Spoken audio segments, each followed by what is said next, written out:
watching Umami.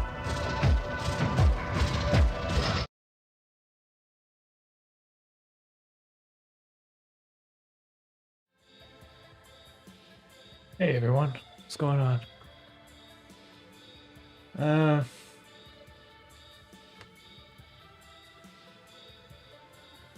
gonna be working on episode 24, which is the last episode of Interface. I know I'm getting a lot of flack for that. People don't want Interface to end, but it needs to end. It has been a very long process for me. 24 episodes. If you were to add all the episodes up, it's basically, I think it's over 90 minutes now. It's probably like 110 minutes. I haven't added it up. I don't know. But I'm going to do it right, have a good ending. It's not going to be like The Simpsons, where it just goes on forever and ever, and then you get depressed, and then they start removing characters like Apu. So it's gonna end. I'm sorry to say. But like I've said before, it's not the end of my animations. It's also not the end of Mischief. There may be more episodes in like a continuation of this story even. It just won't be known as Interface. It'll be a different story arc, and Hi. it will be a period of time. Hi, Carolina. Carolina's here. She's saying hello. You want to see something funny? What's That that? guy made a big baby, so I took him out. This is a whole different plant. Okay. We have a cactus in the bathroom, and it just made like a baby cactus. Can you see this? So I guess now I we want have to two plant him now. cactuses. And plant his baby somewhere.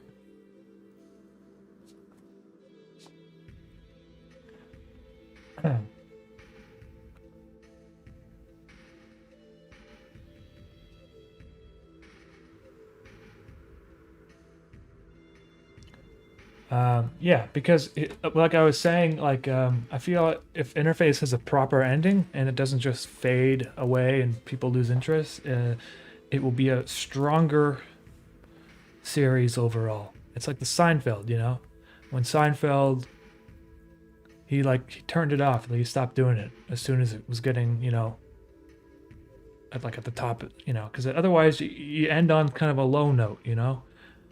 So I wanted to keep doing these last 4 episodes, make them really good, and then give it a strong ending. So that's what I'm doing now.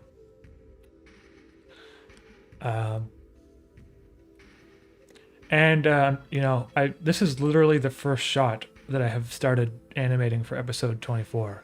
So there's going to be a couple months before it comes out. I've been working on the soundtrack, but not only the soundtrack. I've been working on like the artwork for the soundtrack. Again, let me show you something actually.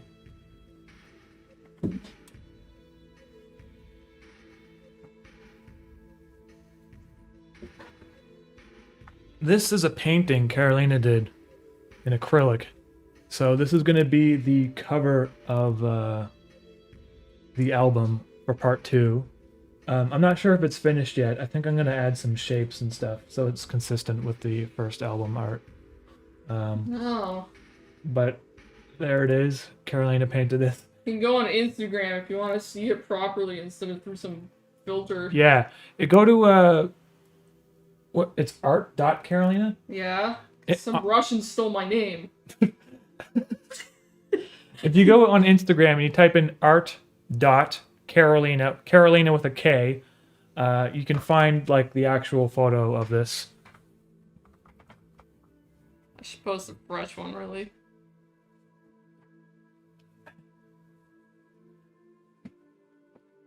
So we've been working on the artwork, and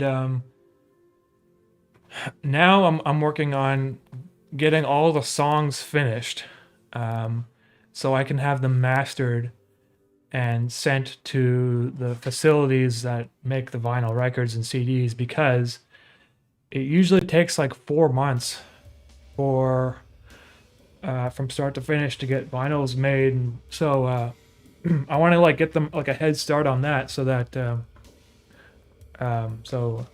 so that you guys aren't like waiting forever when I eventually take the orders for them. Like the first time I made vinyls for the part 1, it took like, I think it took like 5 months or something, which, I mean, it was a pre-order, but yeah, hopefully this second time around it'll be a little bit faster. Yeah, that's Chel Lexane. Yeah, that's it. That's how you spell it. Or yeah. Je sais que il vit au Quebec, mais c'est au Montréal. Oh yes. Yeah, I live in Montreal. Just, I mean, I can speak French, but I'm not super fluent. Like I have a hard time if someone who's like Quebecois starts speaking French. Like I find the accent to be difficult to understand sometimes. I can get by for the most part.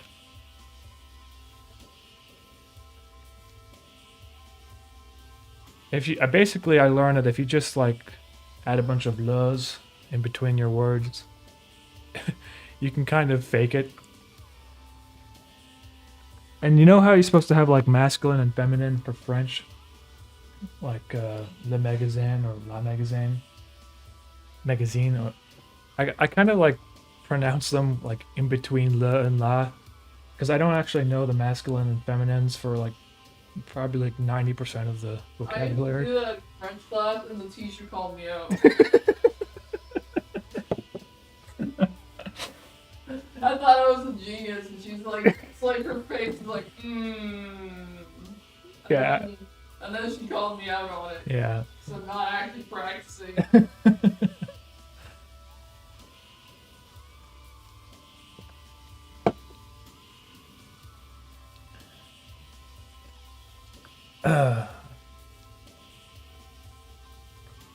Yes. So what was I saying? Okay. So I'm working on the last episode, and the last episode is going to take place at the lighthouse, obviously, and there's going to be this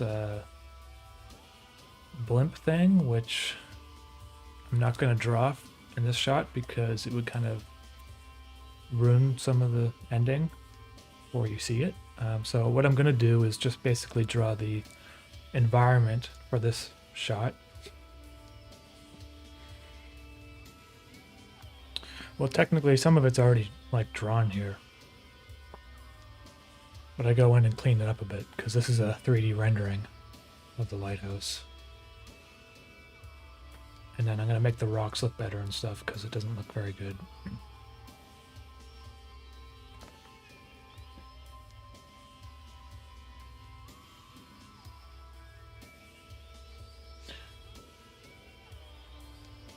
I took French classes for all 4 years of high school, and I still can't remember the proper masculines and feminines. Yeah.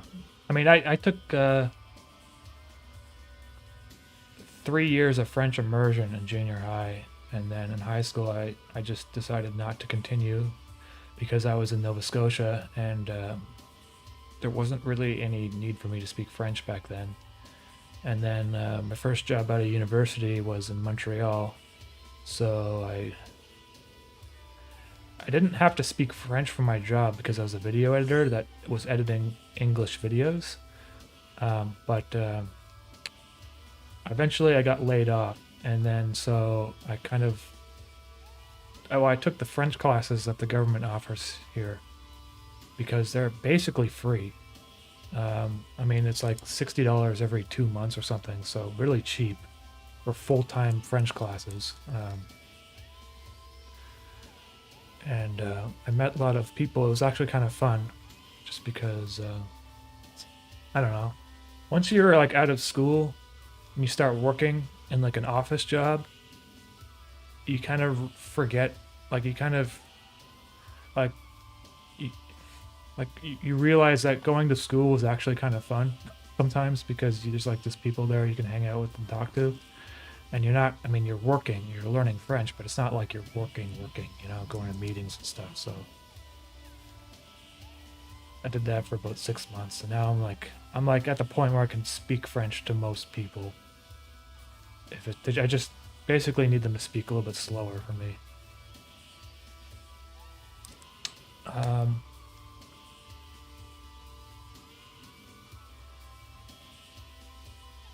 Boards of Canada, yeah, Quill Spill.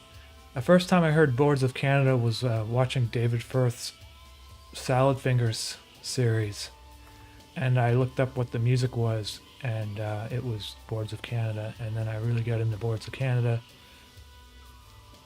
and then I think they pretty much were the primary inspiration for my music and stuff.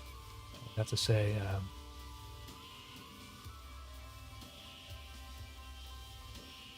among other musicians.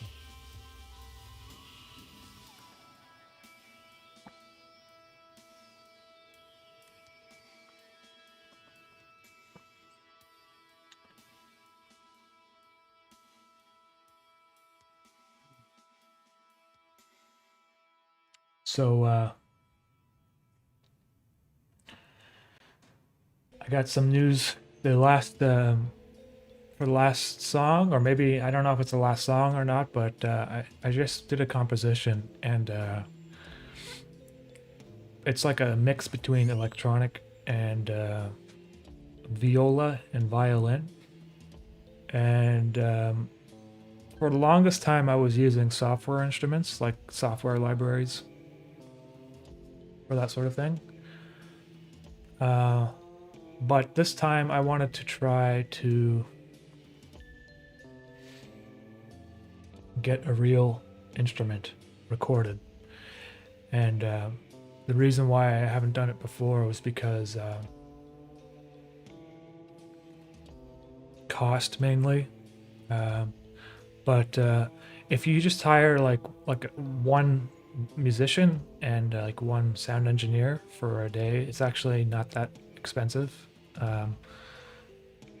So I can do that, and I've done that for the composition that will be in this episode. And I was listening to it earlier today, mixing it together, and it's worth the money for sure. It sounds amazing, and I don't know if I can go back to just using my sound libraries anymore.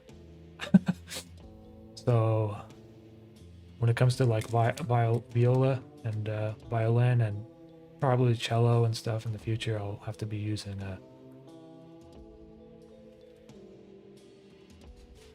like a real musician that can play it and record it for me. That's basically what I've been using Patreon money for, is like, you know, I've been putting it on getting like proper mastering engineers and like musicians and voice artists and stuff like that. Now I'm gonna start doing it more for getting real sound recordings.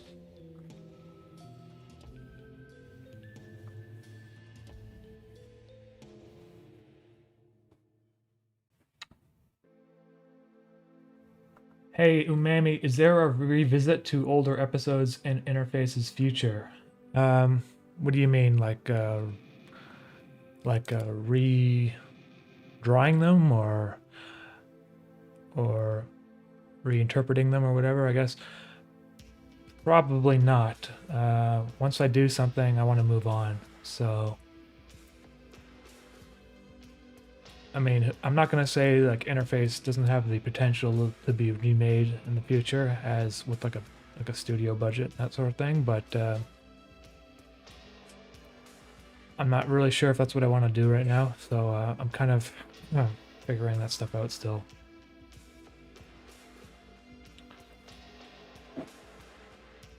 Hey, if you put all the episodes together, that's about movie length, right? Yeah, Hat Mouse, it will be about it pretty much will be the length of a movie once it's all compiled together. Hotwire. Hey, Hotwire, thank you for the super chat. I appreciate that. What are your plans after you're done with Interface? I get there's going to be shorts in the universe, but anything beyond that?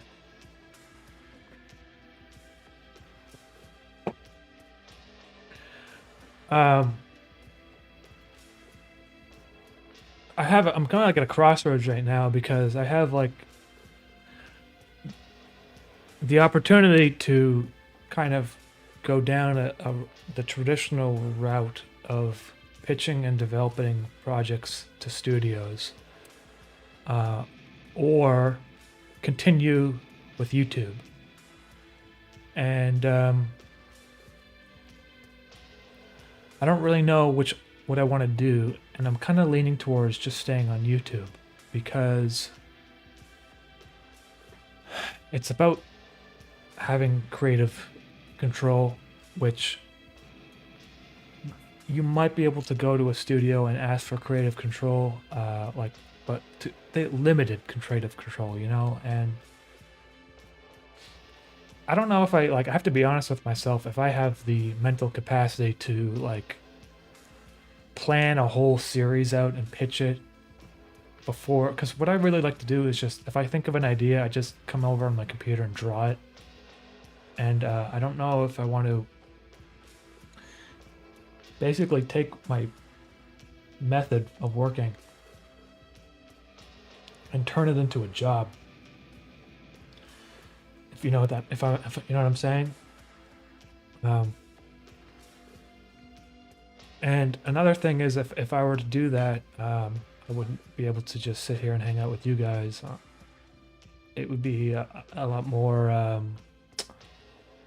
I couldn't, you know, I wouldn't even really be able to say what I'm working on for years. And then, say for instance, you do get a studio attached, and they say, "Yeah, let's do it." What they'll do is an option. So they don't even necessarily guarantee that whatever you make will get made. It's like an option for them to make it. And so you basically, you could go by 3 years, upwards of 5 years, maybe even 8 years, and nothing has happened. And so do you see what I'm saying? It's like, if I can go down that route, or I can stay on YouTube where things have been on a smaller scale, but more spontaneous and immediate. I'm leaning towards staying on YouTube for now, honestly. The Dr. Levithan just dropped a few bucks. Hey, thank you, the Dr. Levithan. I appreciate that. Evan Thenis? Thines? Here's to solving the mystery. I'm eager to find out the truth of our mysterious man in blue. Evan, thank you very much for that. I appreciate that. And Quill Spill.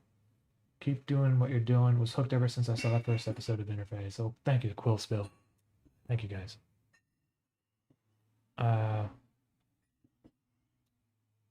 So yeah, I think I missed the question here. Yankee Balls. How are you doing? Just want to say, hey, well, thank you, Yankee Balls.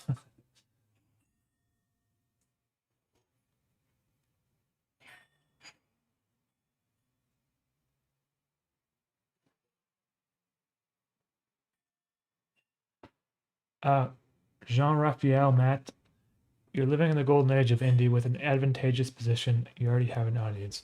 That's kind of how I feel, man. I feel like, I don't know, like I feel like every day that goes by, people are less interested in watching these big productions, and they're moving on to smaller productions.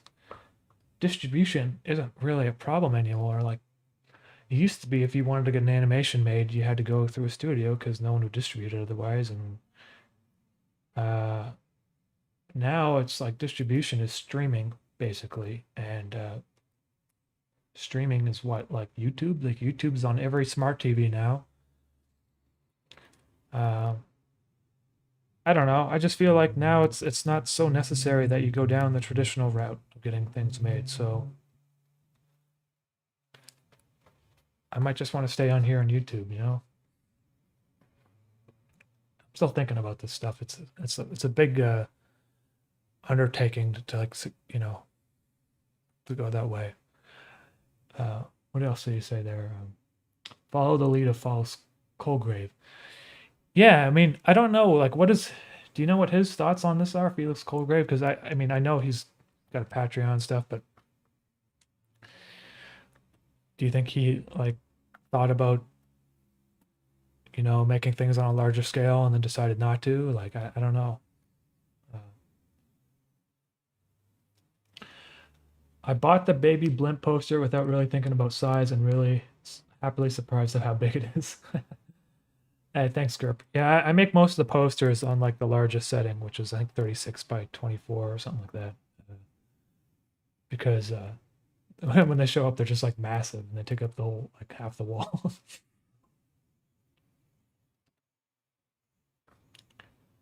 Hi, I'm here for one thing. Can you slap your forehead? Sorry for the English. I'm not so good in English. There you go. William Blake. Yeah, I'm, you know, I just like the way that the subject matter of the stuff that William Blake paints with the watercolors, and I think it's pretty cool.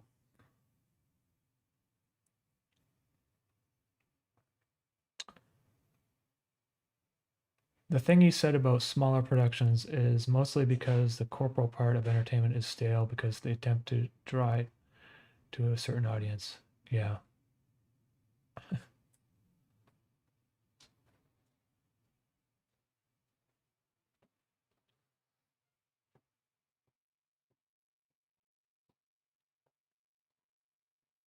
Felix Colgrave decided to keep his thing a one-man operation to keep absolute creative control.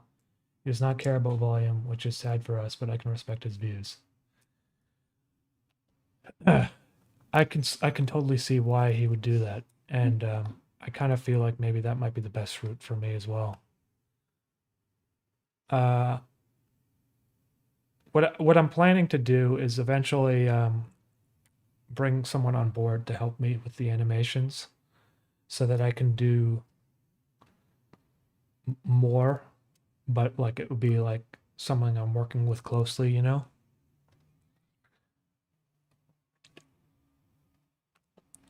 Okay, let's see here. I have to change some of the colors for this shot because this scene takes place during the night, actually.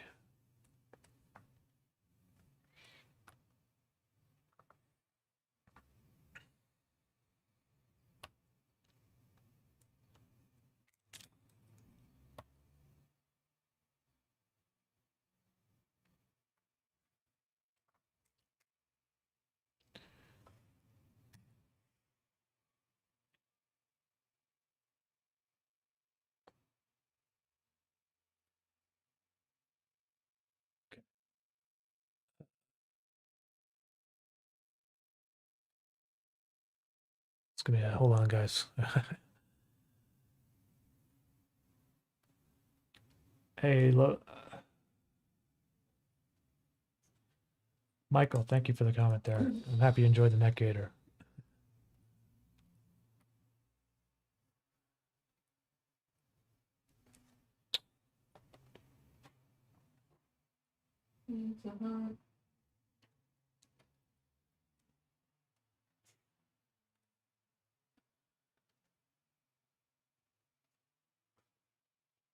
Any spoilers for episode 24? I'm not really gonna say. I mean, I'm purposely not drawing part of the shot because I don't want to ruin anything.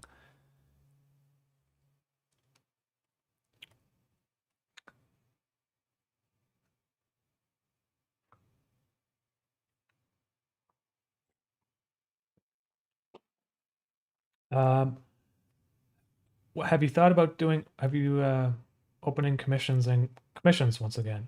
Cristiano, I don't know if I honestly will do opening commissions again because I used to do them and I would spend forever on the commission. Like I'd spend like an hour drawing someone's face, and then after an hour of doing that, I would just get tired and not want to animate, and it kind of slowed down my work process a lot. So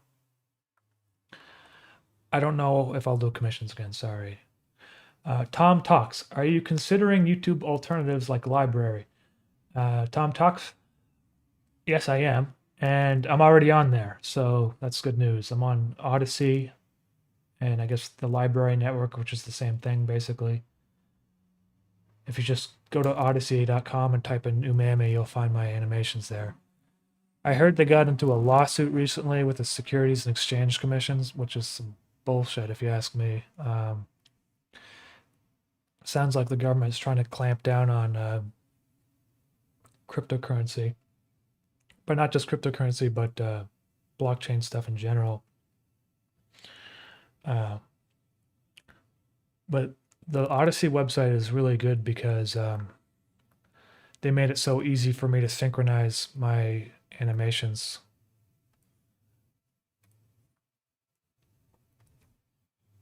To their platform. So I think Odyssey actually has a strong future because it works so well.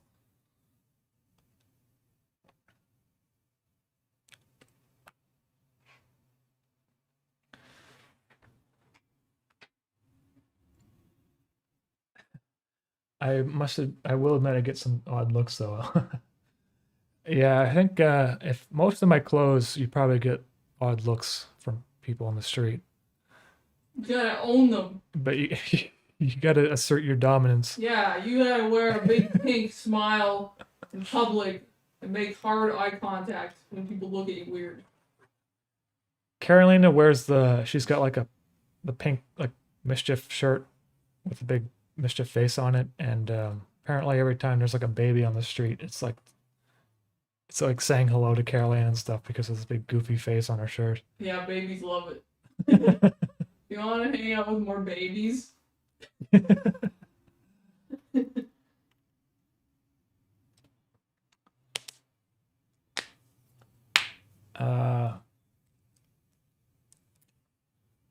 Used mop. Was your favorite thing to draw or paint? I don't know. It really depends on the day. I mean, like sometimes it's interface stuff, or sometimes it's like a ladybug making a weird noise. So that's kind of why I did that bonus video recently. I just wanted to try something different. That's all.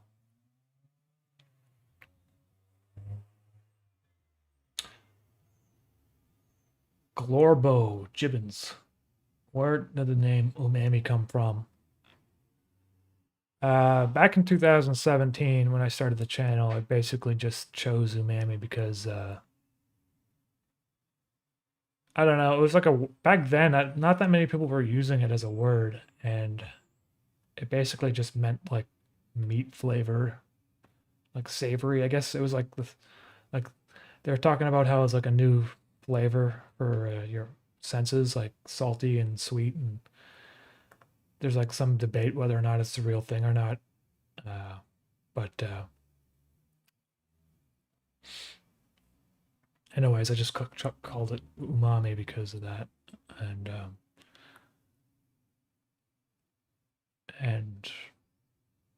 that's about it really. I didn't really think too much about it. I think it just makes sense. Glorbo Gibbons VHS release, very possibly going to be released. I'm not going to say 100%, but probably, if I can do it.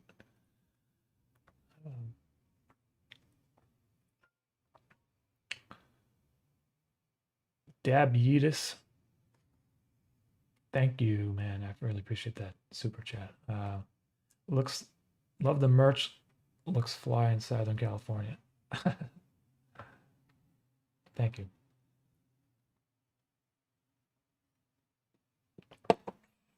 Babies love it. What a tagline.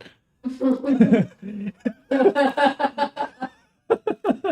there's our company slogan from now on. Your track. Umami merch. Babies love it. All the babies will love it. You know, Does your baby hate you? I'm sure. It's got very high contrast, bright colors, funny looking faces. Put a face on it. Babies love it.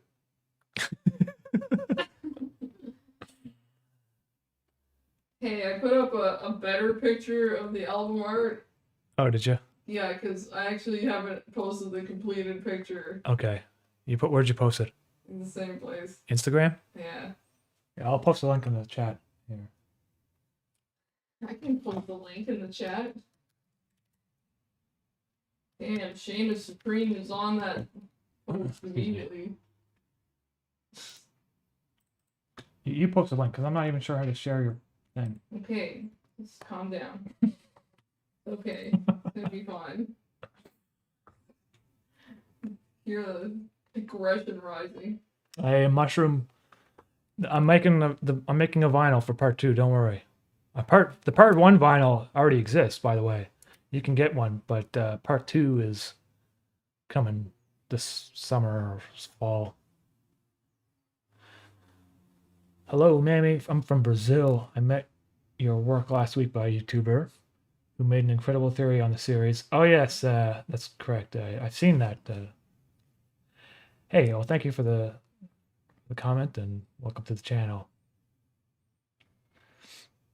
Wait, that's a thing? I didn't ever see it. Hey, Mushroom, if you want, you can get them. They're just go to umämimerch.com or you can go to hexsystem.com.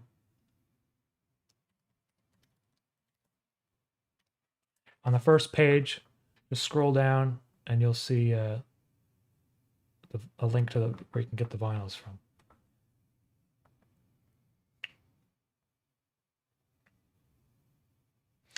Hat Mouse. Mad respect for bringing the series to a conclusion. It's been a real fun ride. I got a dip, but definitely been keeping an eye out for future updates. Hat Mouse, appreciate that very much. Thank you so much. Have a good spring.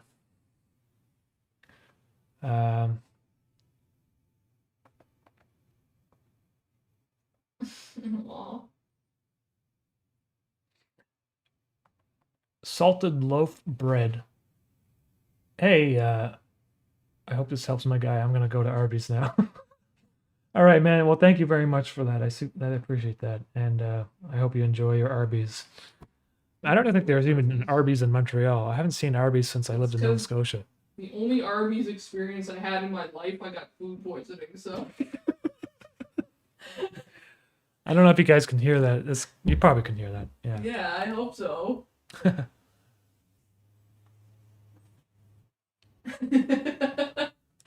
I'm never going there again. I'm traumatized.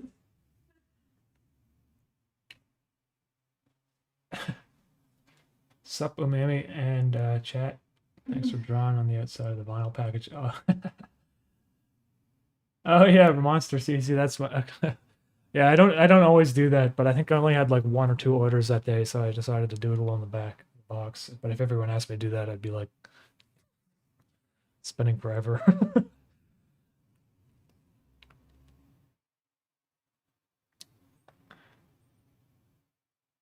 Montreal has steer burger. Get it medium rare. Oh, okay. Yeah, I think I might have gone there once. Like what? Steer burger? Nah, I never heard of that. What is that? I don't know. I'll try it out. I'm gonna look it up. Save it for when the world reopens. Yeah. JWK, thank you for that. Mr. Steer? Oh, that place? I never even looked at the sign for that place. I really like your song from episode 10, Illusion of Time. Its theme is recurrent in other episodes. Is it one of your favorite ones? Yes, it is. I think episode 10 had one of the best compositions. And the song from episode 2, like the main theme song, I also have been using that over and over again. Well, not that many times, but it just brings consistency to the whole series when you have a thematic music that it doesn't like repeat like exactly. Like if you kind of have the motifs in there repeating, it's nice that you can hear like consistency throughout the series. Like if every episode had a completely different song, which most of them do, honestly, but then there's like a few of them here and there that kind of bring it back to the origin. It's kind of nice. And that's sort of what I did for episode 24 again. So episode 24 is a reimagining of the main theme. When will episode 24 drop? It's going to be a while because I still have to do pretty much 99% of the animation for it. And I just finished the music recently. That might need a few tweaks here and there.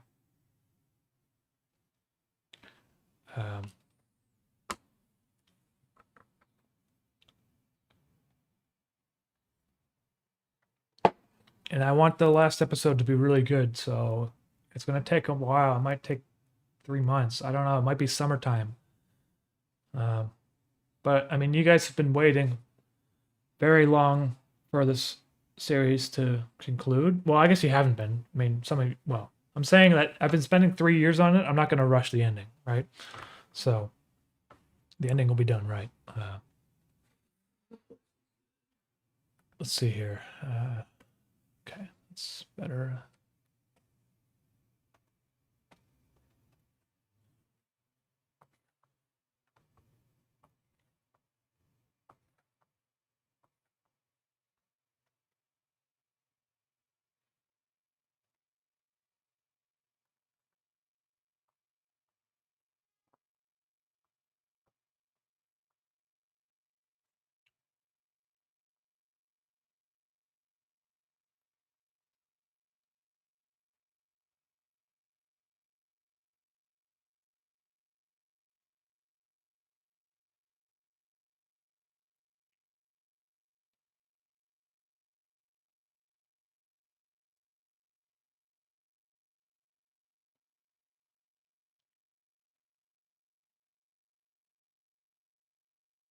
Have you thought about doing music videos?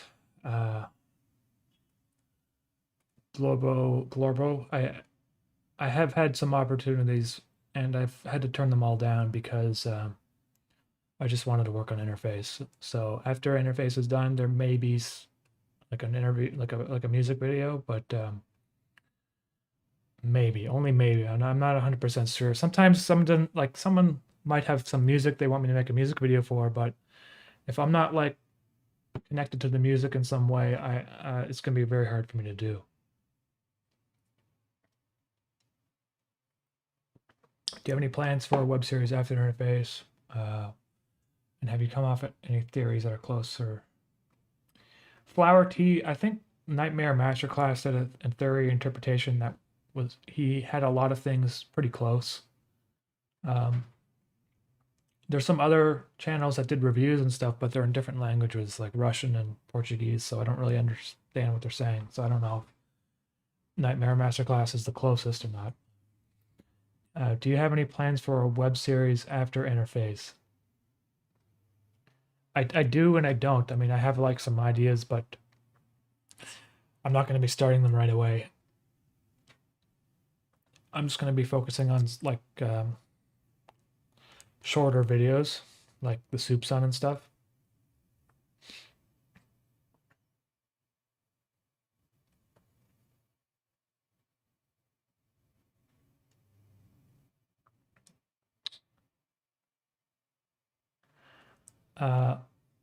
Ooh, Jewel K. I have a similar art style to yours. I want to make animation in a similar format.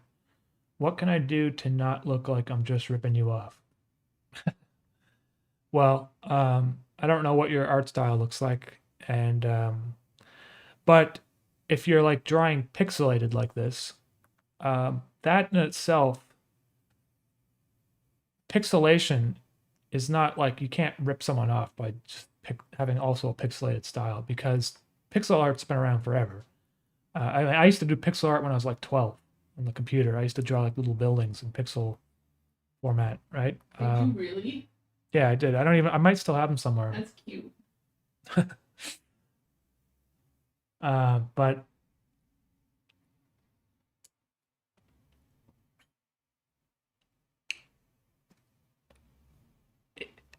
whatever you do, it's probably going to look like you're imitating those the artwork that you enjoy the most. And that's true to a lot of things that I made. When I started drawing things or when I started making music, I was trying to imitate or emulate the music of musicians that I enjoyed, like Boards of Canada or whatever. But of course, I didn't have the skills at the time, so whatever I made never really, I mean, it was maybe similar somehow, but it wasn't even close to being the same.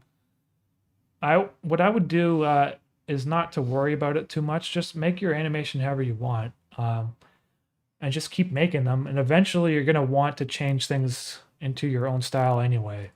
I mean, as long as you're not like going out of your way to like replicate like the exact colors that I'm using or something, or like, you know, the way I draw the face or whatever. I mean, it's gonna be kind of hard.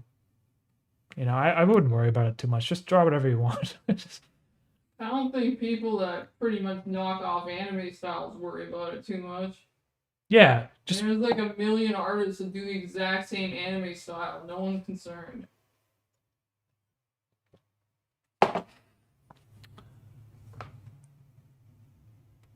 That's my 2 cents. yes. Um, okay.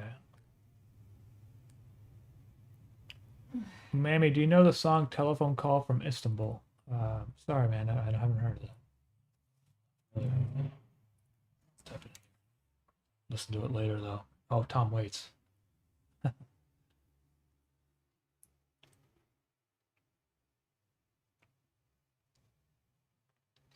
Will the series finale be longer than other episodes? I don't think it's going to be longer than episode 23 because episode 23 is 11 minutes long, and that was quite the process. When I was finished that, I took like 2 weeks off. I didn't do anything because I was working like every day for about 2.5, 3 months on my computer, and I needed to like decompress after. I think the finale might be maybe around 7 minutes. I don't want to say, you know, I don't know. It might go longer.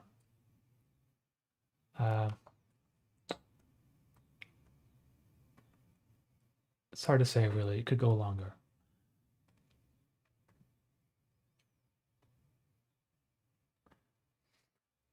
Dodge. I recently started making animations on Blender using the grease pencil, and it's really tedious, and I'm always disappointed in the end. But hopefully one day I'll get there soon. Dodge. It is tedious. Animation in general is very tedious. As long as you're not being bored by doing it. I don't want you to like, you know, if you're bored and you find it's boring, then maybe it's not whatever you're doing, maybe it's not working. Because I don't when I make music, I'm not like bored when I'm making compositions and stuff. I'm doing it because I really want to. And so you should feel the same way about animation. But I understand your frustration though, because sometimes you want to do something and you have it in your head. You just don't have the skills or the know-how to do it. And for that, I say you should, whatever you make, just make it very simple and small and complete projects. It's better that you have a 20-second animation that's a complete 20-second animation than you have an unfinished animation that was supposed to be 3 minutes long. If you can complete something at 20 seconds, 30 seconds, and then it's like a final product, you can move on to something else. Then you kind of get over that hurdle of like the never-ending amount of tediousness that you have to continue doing the same thing, you know? And then you realize on your second project, oh, I can completely change my workflow a little bit, and it will make things faster for me or whatever. That's what I would suggest.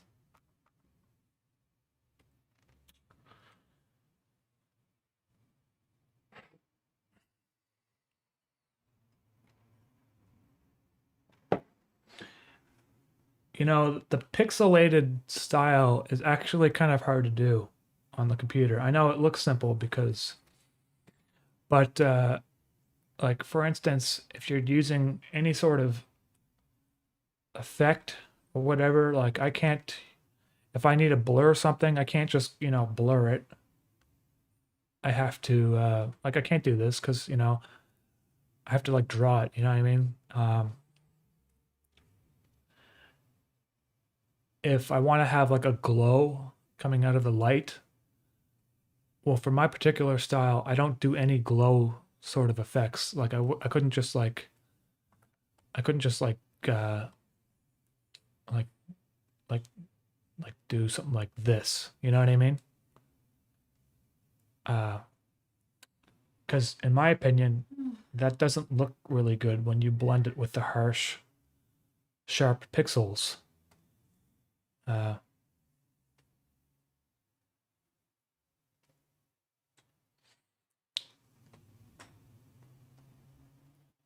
And it's like you can put it on dissolve, right? That basically gives you the solid color, but that doesn't look very good either. You know what I mean?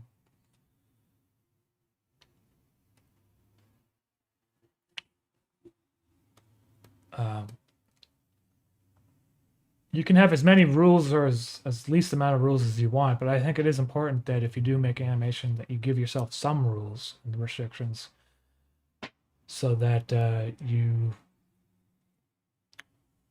it's not like it's not to limit you, it's so that you can work creatively within the constraints. Jonathan Page, PayPal won't let me super chat. Hey Jonathan, I don't know. I don't know, man. PayPal.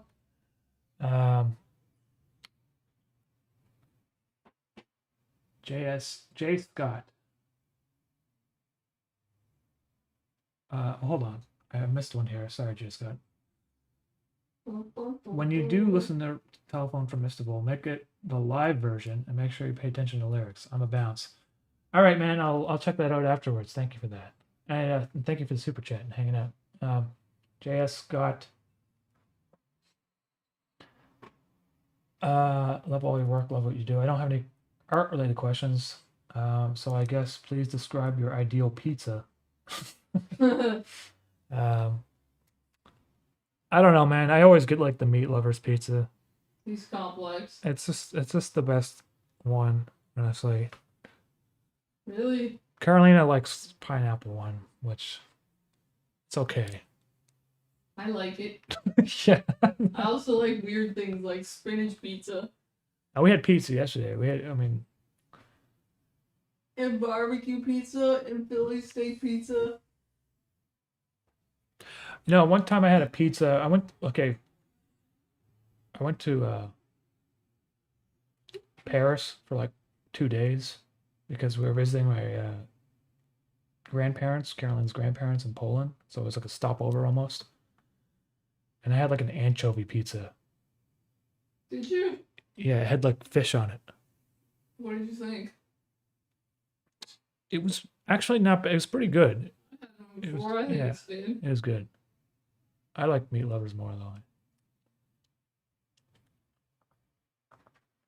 Dustin likes very basic flavors like hot dogs and chocolate chips, cookies. Were there any main inspirations for Mischief's visual design? I've always been curious why he's pink and not like any other color. Blue Mischief sounds incredibly cursed. I wanted there to be a blue Mischief. I think there is a blue Mischief. What? In the original comic that I made. There should be a female blue Mischief. I always bring this up. I always get asked about it, so I have to show it again today. There is a blue Mischief. In this comic that I drew in 2009, this is what inspired the beginning of Interface. Mischief was multiple different colors, and I was inspired by the Watchmen comic novel, to draw things with colors that don't necessarily need to be consistent throughout the page. However, when I started animating, I decided that Mischief was going to be pink. For no reason. For no reason. As you see, the answer is very deep and meaningful. I don't just like pink. You know, when I started this Interface series, I basically was thinking like in terms of like 99% like interpretation, so, or what do you call it, intuition. So I wasn't really intuition. It was intuition. So I wasn't really thinking about what I was doing. It was just kind of happening. Your interpretation was going real strong. Well, obviously, even when I drew this comic, I was drawing it so like to a point where there's no consistency. Like, look, Henrik's mustache disappears like halfway through Halfway it, through the comic, and I didn't even realize. and it's only one page. And if you look at the very first episode of Interface, I drew him wearing a pork pie hat, and then episode 2, I decided to make it a bowler's hat. So in the comic, he's wearing a pork pie hat. And like you can see, his like shirt turns green all of a sudden here. It's just anyway.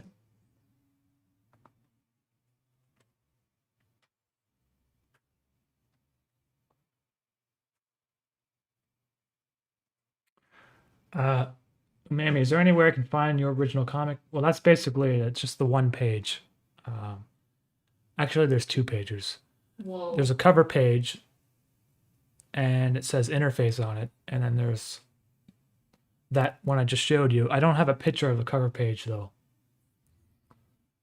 You actually made a page that says Interface? Yeah, I did. It's really weird and has Like, why?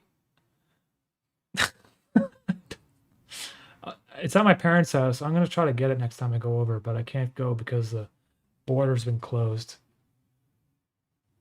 between provinces.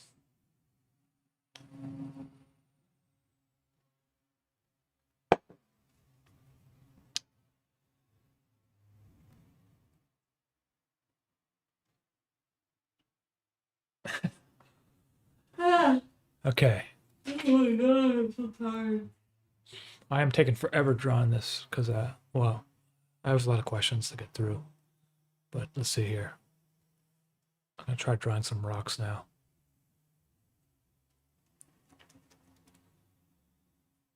Someone says, give me a Zuck.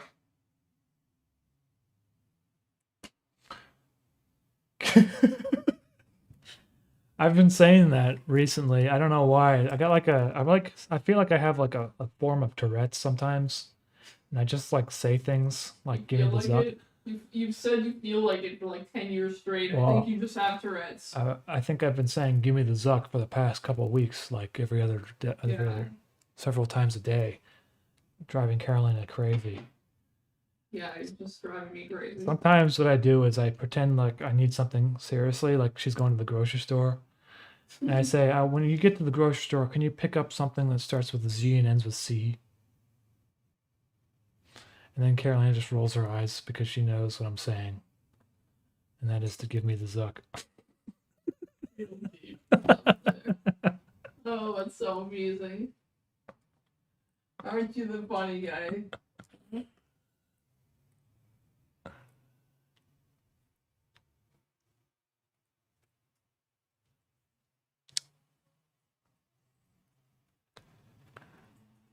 Okay.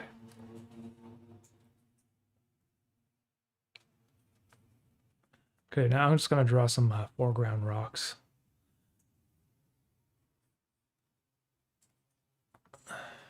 These will go on a different layer so I can do the parallax animation with them.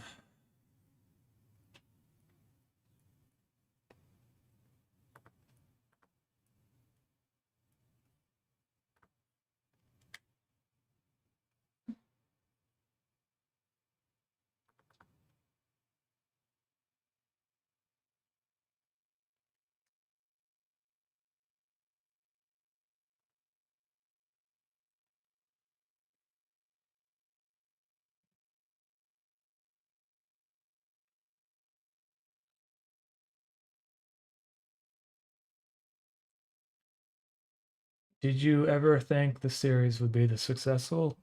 I don't think so.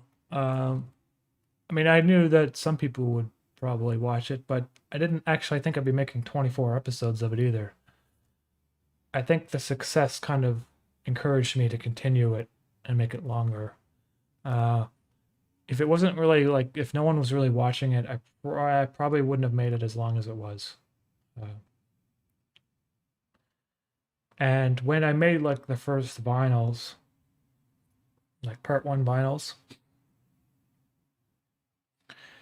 I was kind of like concerned that I would spend a lot of money and then not recoup any of my cost. But they sold out, and then I had to order a second batch. And the second batch is on the verge of selling out. I had to get a third batch done, maybe. So I'm a little bit surprised, actually, at the success of the series. But I'm just thankful for you guys sharing it and stuff.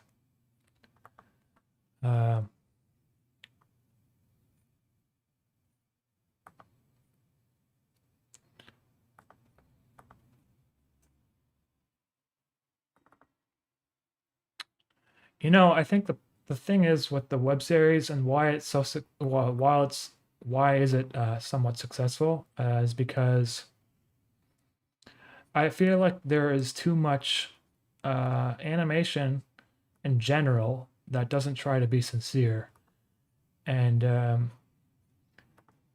there's a lot of kind of sarcasm and stuff, and not a lot of animation that tries to be like or comedic animation anymore. And maybe that's partly why, because people kind of connect to it on a different level, because they're not used to seeing something that has like a mixture of being goofy, but I mean you can see that when you watch like a Disney movie, right? But I'm talking about like on YouTube.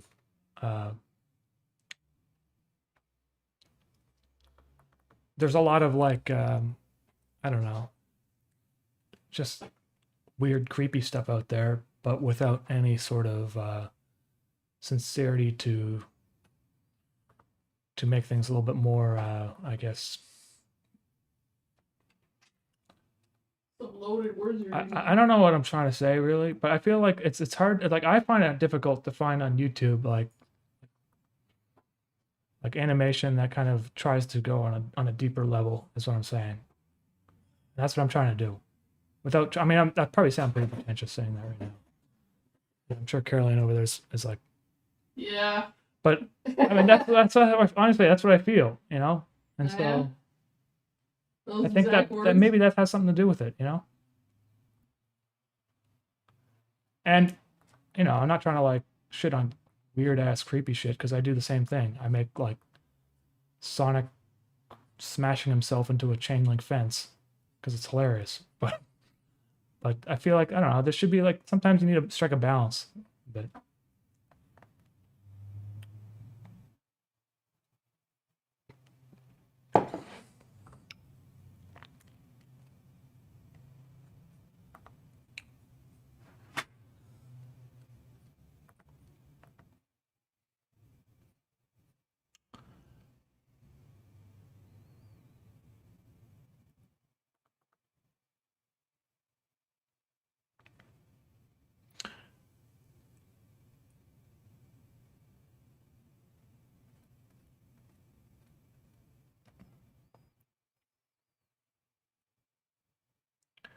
There's a lot of stuff on YouTube. Yeah, Grant Klopfer that I see that has like some amazing animation behind it. But the problem I have with it is that it doesn't really. There's nothing there. There's no story or anything to get attached to. And honestly, you can get attached to very basic drawings if you give the drawings character that's like somewhat like there's a connection that you can connect yourself to. So I didn't like so when I started doing these animations, I didn't actually know about the Big Les show, but halfway when I was drawing them, like probably around episode 8 or so, I started watching all the Big Les show, and it's almost the same way where his drawings are crude like, to begin with, at least. But he's able to make these like really fascinating, like interesting characters, and it's not necessarily the skills of the animator that people are in some sense. It's actually the lack of skill that people are drawn to, because the lack of skill can kind of be comedic in its own way sometimes. And like, I mean, I know that's for sure. When I watch YouTube animations, sometimes I really like stuff that looks like it's crude, because it kind of gives it its own like it gives it its own like I don't know, it's kind of like a sincerity to it, but it's also like it's kind of just funny just because of the way it's drawn. One of my favorite animations on YouTube is called Gregory, Oh my god. and it's probably the crudest animation ever, but it's so funny. It looks like they didn't even try beyond 3 seconds. Well, and obviously intentional because let's see, Gregory is beautiful. yeah, if you guys want to watch Gregory right now, I would not mind because I think it really deserves a lot more views. Let me just see if I can.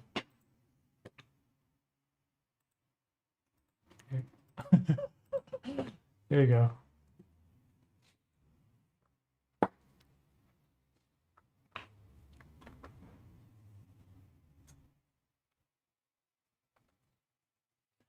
Have you ever seen ENA? Based on what you've been saying, I think you enjoy it. I have seen the clips from that show. I haven't watched the whole thing, and I can definitely see the appeal to it. So I can't really talk much about it because I feel like I haven't seen enough of it to talk about it, but I'm aware of it and it's pretty cool looking.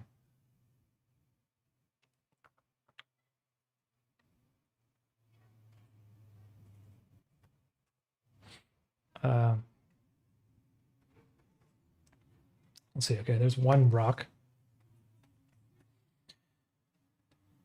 Oh yeah, usually I draw like some weeds on it, but I might animate some weeds too in After Effects. It's kind of.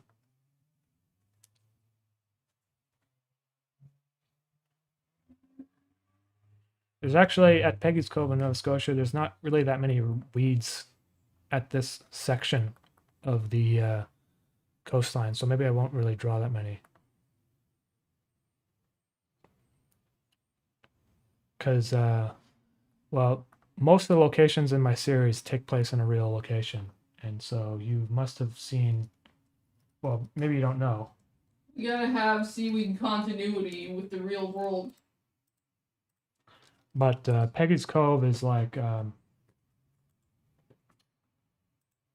let's just put some pictures up here.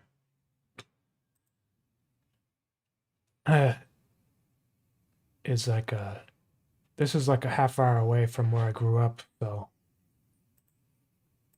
these pictures are really bad. So I can find some better pictures somewhere. Let me just, I think I might have taken a picture, so hold on, let me see.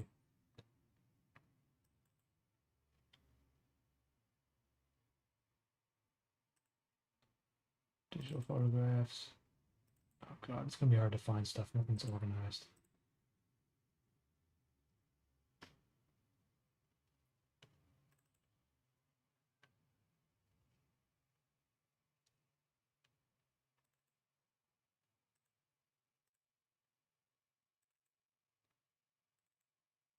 I'm sorry, guys. Well, okay, let me just go to Yandex. It's a better search engine than Google now, when it comes to images, at least.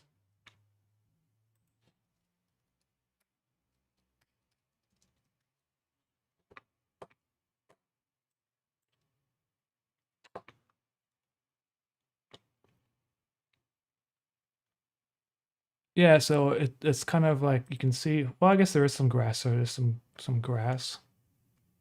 Not that much though. There's a lot more on the side here next to the water. I should probably draw that in then. You're wrong. At a certain time, the lighthouse actually had a green light in it, and now it's not longer green. And the lighthouse used to have a post office in here. You used to you used to be able to go over to it and like deliver mail to the lighthouse.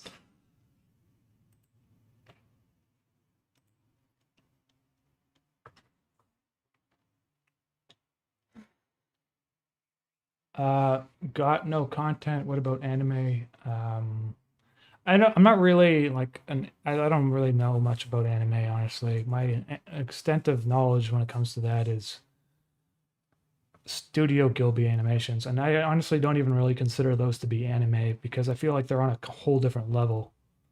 Whoa. It- just trash. Did I just trash anime? Yeah. I'm sorry, loaded guys. Statements. Well, I mean, it's like it's hard for me. I personally find a lot of it to be very it's loud, and I don't know. It's what? Loud and loud and difficult to get into, and well, it's designed for children. Yeah, but okay. So Studio Gilby, and the animators that worked on Ghost in the Shell, amazing. And I'm sure there's more. There's Akira and stuff had really amazing animation too, and there's probably more as well. I'm not really. Are you saying that Dragon Ball Z is an art? I used to watch Dragon Ball Z. See, there you go. When I was a kid, for sure. Nothing like watching people crank up the gravity level and scream on the floor for an entire season. And make constipation sounds in between very short talking scenes and then punch each other. Puparia is a Chinese animation with a mallet in the background. Puparia? I'm not sure. I'm not familiar with that either.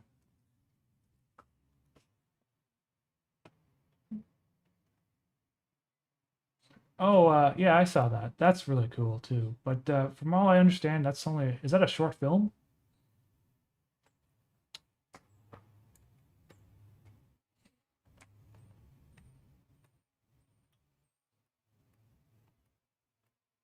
Joseph, what resolution is it faux pixelated?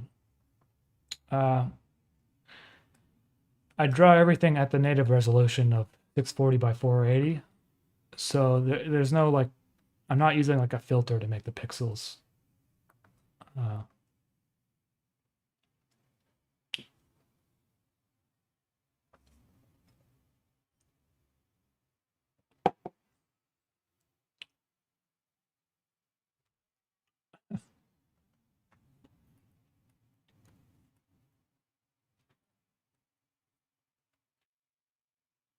Yeah, the Paparia, I saw that, and I think they use like colored pencils in it, which is awesome. I mean, it looks like a lot of work. Do you think it was like real colored pencils, or do they use like a software to draw that way?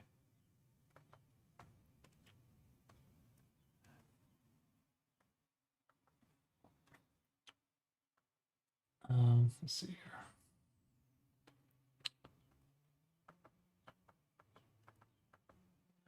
I mean, I can't really talk about anime because I feel like I haven't seen like 99% of it. So whatever I say, I'm just gonna sound like I don't know what I'm talking about. You know. Oh, there's a new one coming out soon though, from I think Adult Swim commissioned something. Let me just.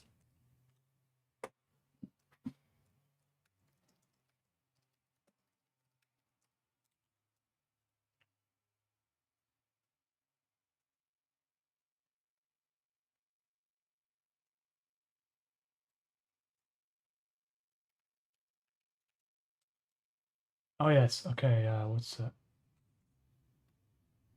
Amagera is his name? Let's see. Adult Swim Amagera. I forget what it's called. Oh yes, yeah, here it is. Okay, I'll post a link in the description here. This looks awesome, and I don't think it's out yet. But I remember a long time ago I saw this like comic about a guy like going into a hole in the ground, into a wall or whatever. And then I realized it was a manga. And then I realized, well, in 2019, Adult Swim is commissioning a series, I think, from the same artist. But now I'm looking at the trailer and it's unlisted.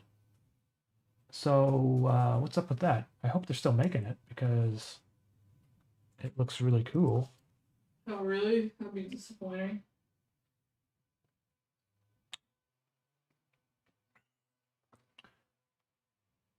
And honestly, I feel like it should have been out by now, but I think there were some delays in the production from what I remember reading.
I think it got coveted, but it's pretty heavily anticipated. Yeah, maybe that's what happened.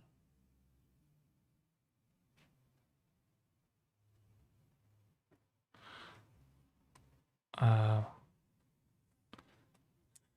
I feel like honestly, it's a pretty big risk for them to make an animation that's just black and white too, because how often do you see that? Like it's a risk for film studios to make black and white animation, black and white movies, like The Lighthouse. But obviously that paid off. Um, but when it comes to cartoons, like animation stuff, I don't know. Maybe it's even riskier. I don't know. Personally, I find the animation to look nice, regardless. So it doesn't really bother me. But commercially speaking, sometimes it can be harder to sell, don't you think? If something is just black and white like that. Well, yeah.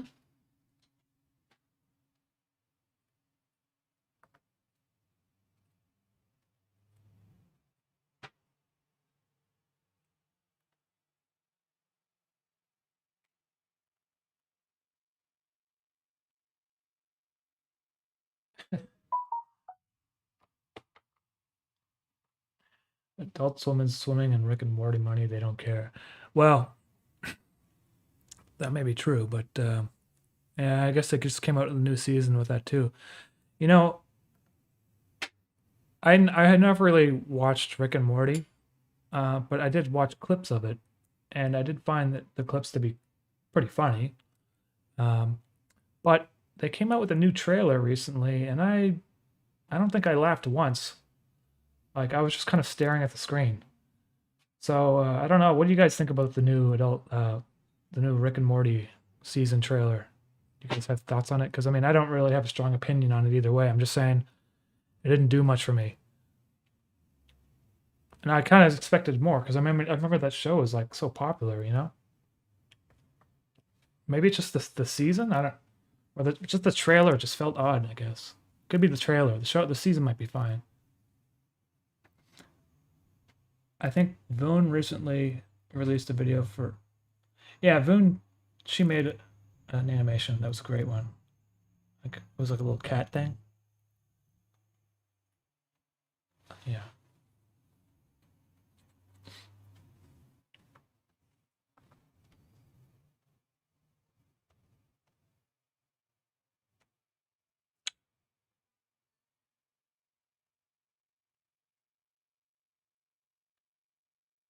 Hey, CG.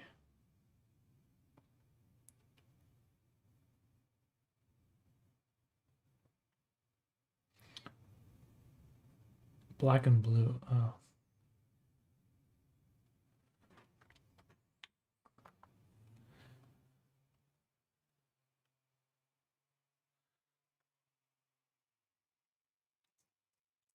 I haven't seen The Lighthouse yet.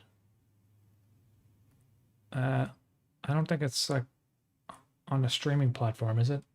I don't even know how I'm going to watch that, but they filmed that in Nova Scotia too, actually. from what I understand. Down in Yarmouth, I think. So like 2 hours away from, no, 4 hours away from this place. Everything in Nova Scotia is like so far away, even though it looks like such a small little peninsula.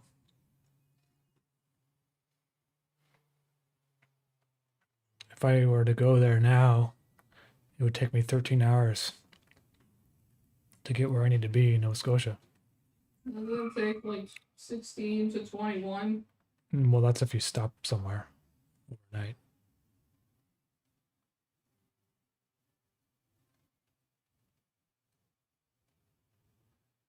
It's weird being in Montreal. It's like I can go to New York City in 6 hours, or Toronto, 6 hours, or Ottawa in 2.5 hours.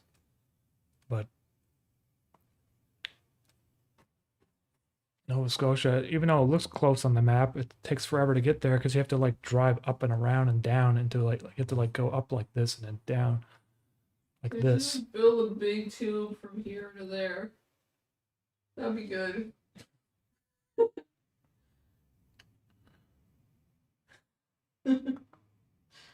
It's like a slide.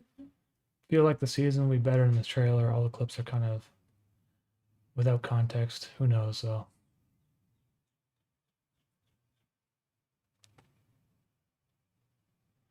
Yeah, that's probably it because I'm not even familiar with most of the show. I mean, I know some of the characters obviously, but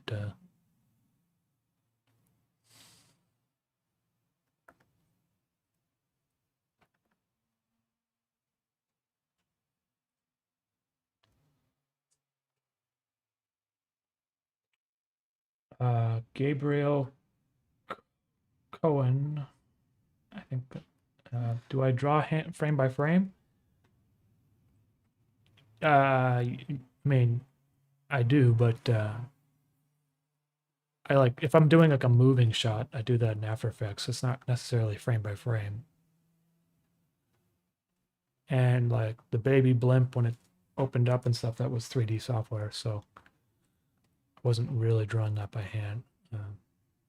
But when I draw like rocks and stuff, it's all yes.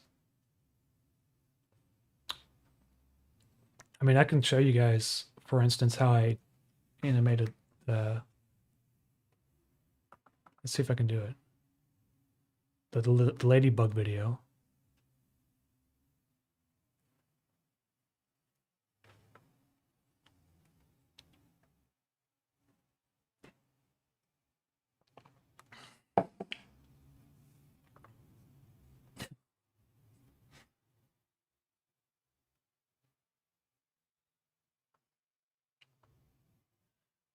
Yeah, there's some 3D involved. Yeah, for sure. So I can't really say that's not really hand drawn. But I try to mix it in with my hand drawn stuff. What was it called? Let's see.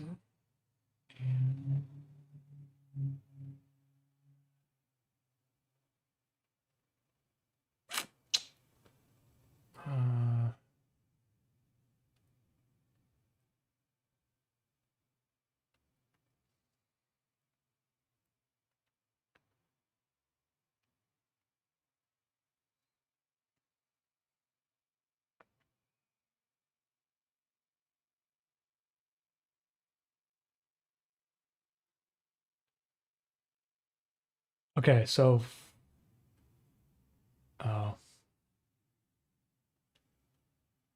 okay, so if for instance I have let's see oh God.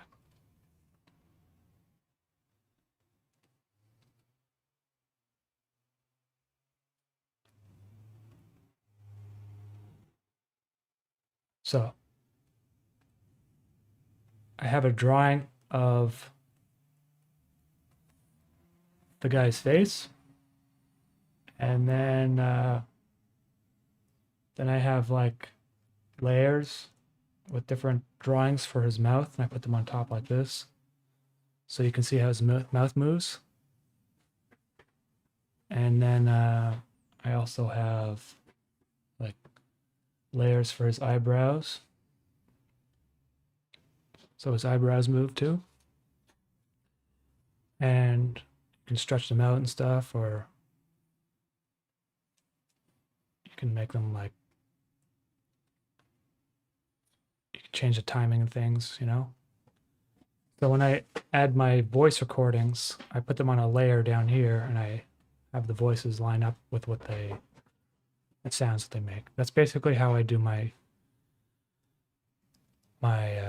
animation, hand-drawn animation.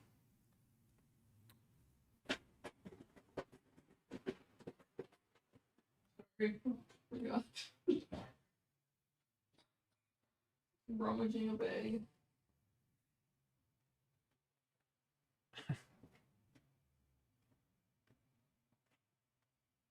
Jester Ninja.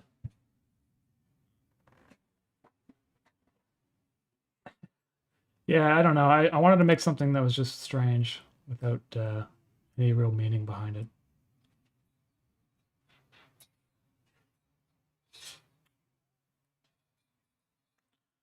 The Dread the Slammer animation took me a long time because it's basically animating at maybe I can open up the After Effects file and show you guys why it's complicated.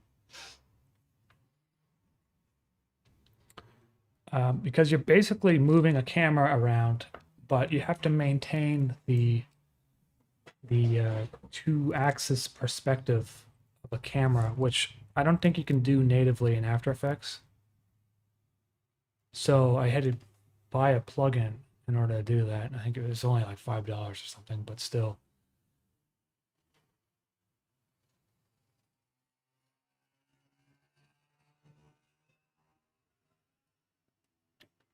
Yeah, I like using Premiere to get the alignment of my shots ready, and then basically what I do is once I'm ready, I'll convert them, like I'll put them into a nest of the files, and I'll send it to After Effects so I can do the final composition of the shot.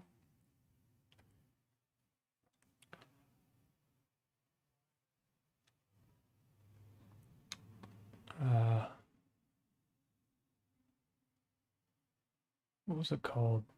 Fear, I call it Fear the Slammer at first. The names usually change.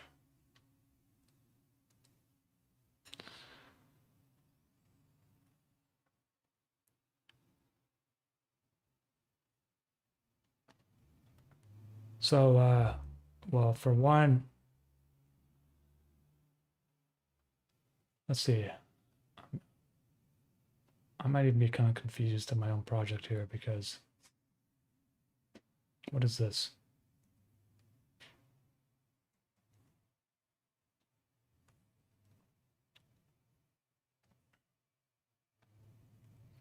All right, so we have like all these flipping things and they're all separately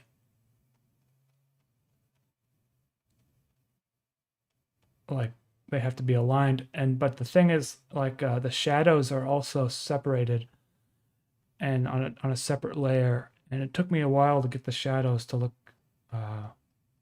to make it look correct. So you have an animated flip, which is basically the thing flipping. Why is there a second layer here? Oh, okay, there's a yeah. I'm not really doing a good job explaining this, am I? No. I'm just kind of confused at what I even did, so I'm not really sure if this is helpful at all. Basically, when something is done, I just like, okay, it's done, and I forget about it. And so I'm sorry I can't really explain in greater detail what I did there, because maybe there's like 2 After Effects files.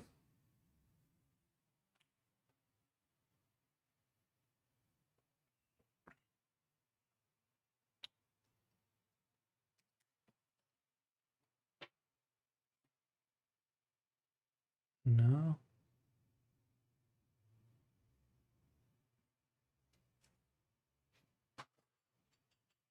Clouds.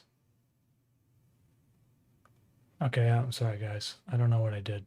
But why? Like, for instance, I feel like I'm missing an After Effects file somewhere. There's probably something I'm missing because this looks like just the flip, not the rotating part, which was the actual hard part. But whatever.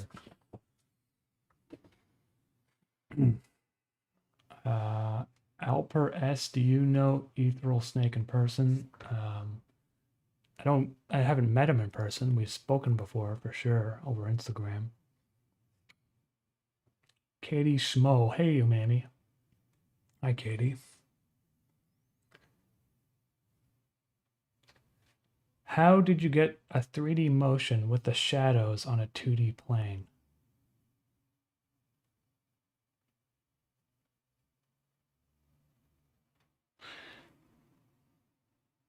I don't even remember, man. I don't remember what I did. I think what I did was I took the flipping of the pog and I duplicated it and made it lower than the original one, and I basically set a fill to black so it became black, and so the shadow is like a duplicated pog, and so I just set it lower than the pog, and so it looks like a shadow. Does that make any sense? Like, for instance, if I were to draw something like this, and then I wanted to give it a shadow. Hold on.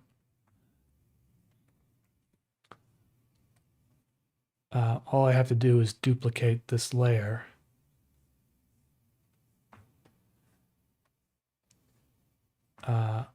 Put it below it, and then set the color overlay to whatever I want, in this case black. So now if this was animated, then the animation of the shadow would follow the animation of the object. I think that's how I did it.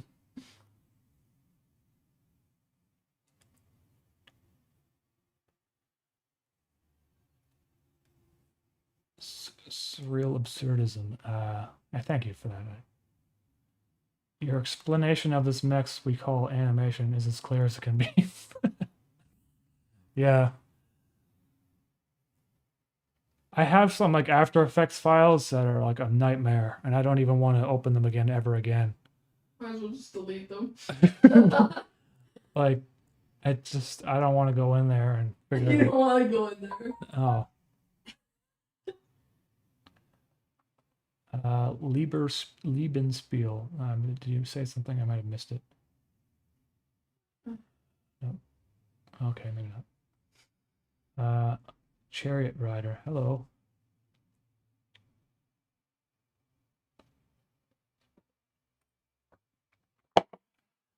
Aesthetic Capybara. Well, hello there. Hey, Capybara. Thank you for that.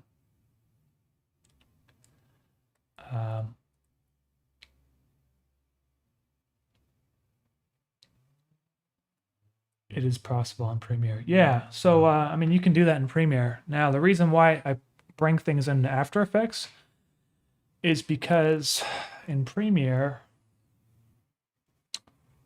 you don't have any control over the interpolation of in between frames or in between pixels.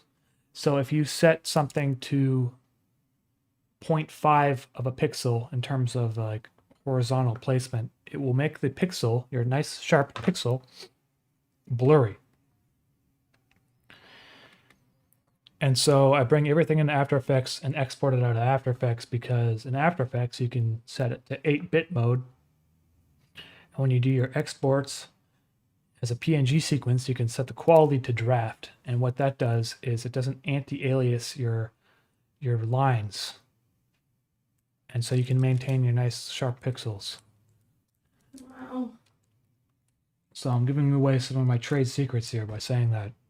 Trade secrets? Hey, it took me you like... mean working around Adobe products? Yes, it took me like 3 months to figure that stuff out.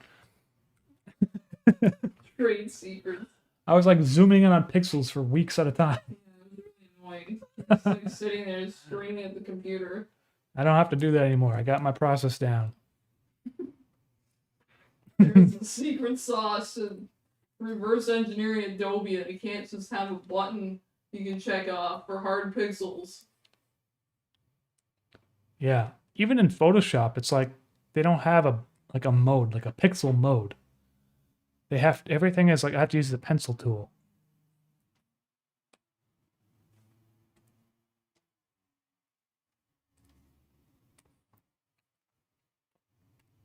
Jerks.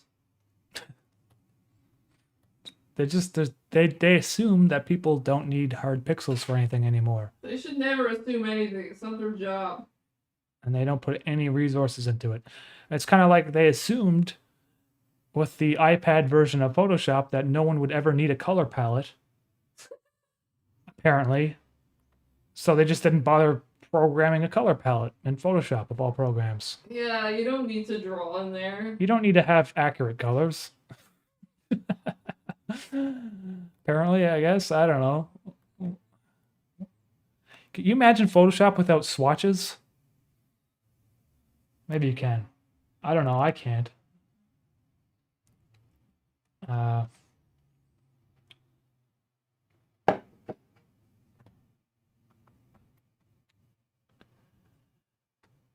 Hey, Umami, what effects are you using over top your live cam? The delay is really nice. I got like the webcam is like on there twice, and one of them, the one below it, is set on delay by like a few milliseconds, 300 milliseconds, and the layer on top has a like a filter, like a scan line track matte, so you can see through the lines. So when I move around, it looks like a interlaced video. And then I do the color changing so that there's a color difference between the colors.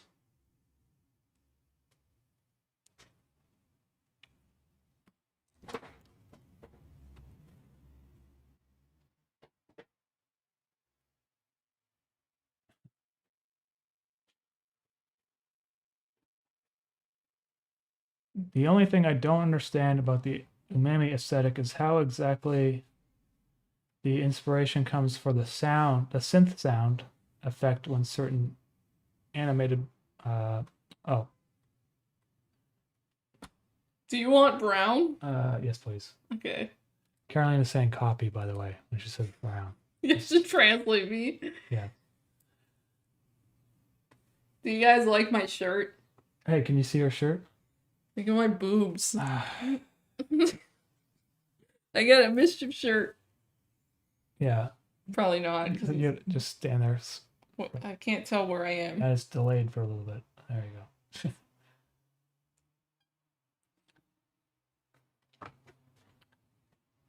go. What was I saying? Hey, Chariot Rider, you know, there is competitors out there. There's Affinity Designer and Affinity Photo, I think.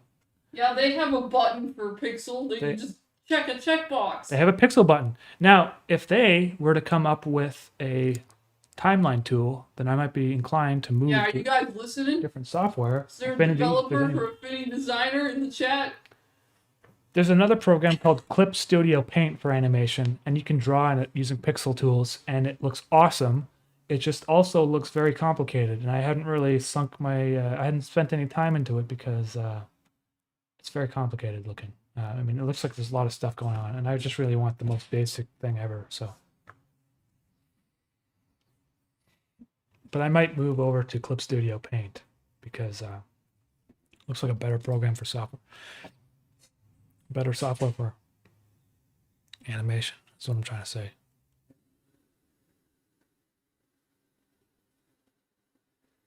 I'm just going to get rid of that line.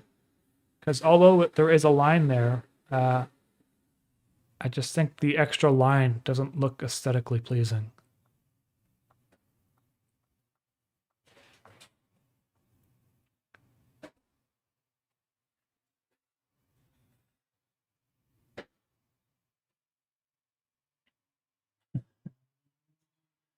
Adobe's sweating profusely in the background. Yeah.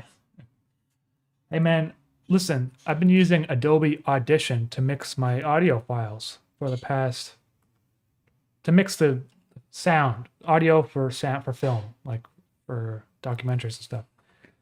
They don't have a folder tool. They don't have a folder tool in Adobe Audition. Every year they do the Adobe Max conference or whatever, and I'm watching it on YouTube while I'm animating. And they're like, oh, we got this new algorithm that completely removes clown horn from your video that was recorded like in a circus. And it's something extremely specific, right? And then I'm just like, God damn it.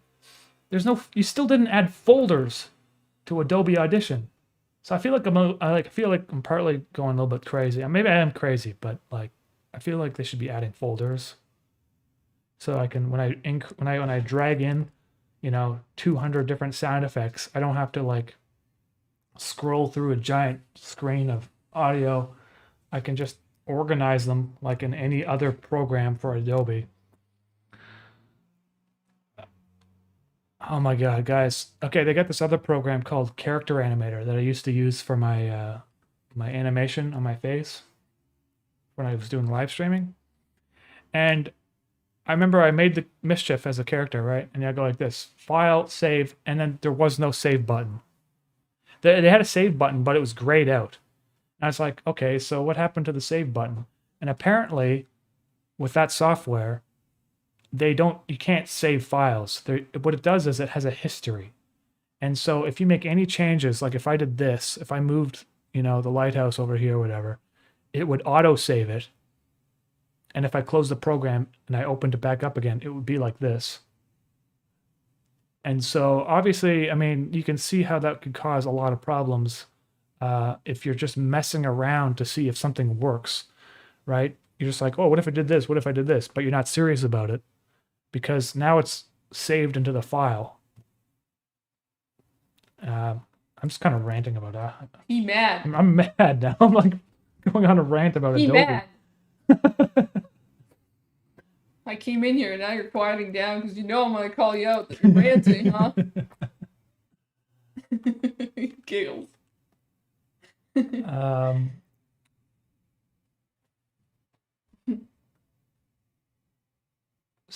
Stunity, hey, thank you for the comment there.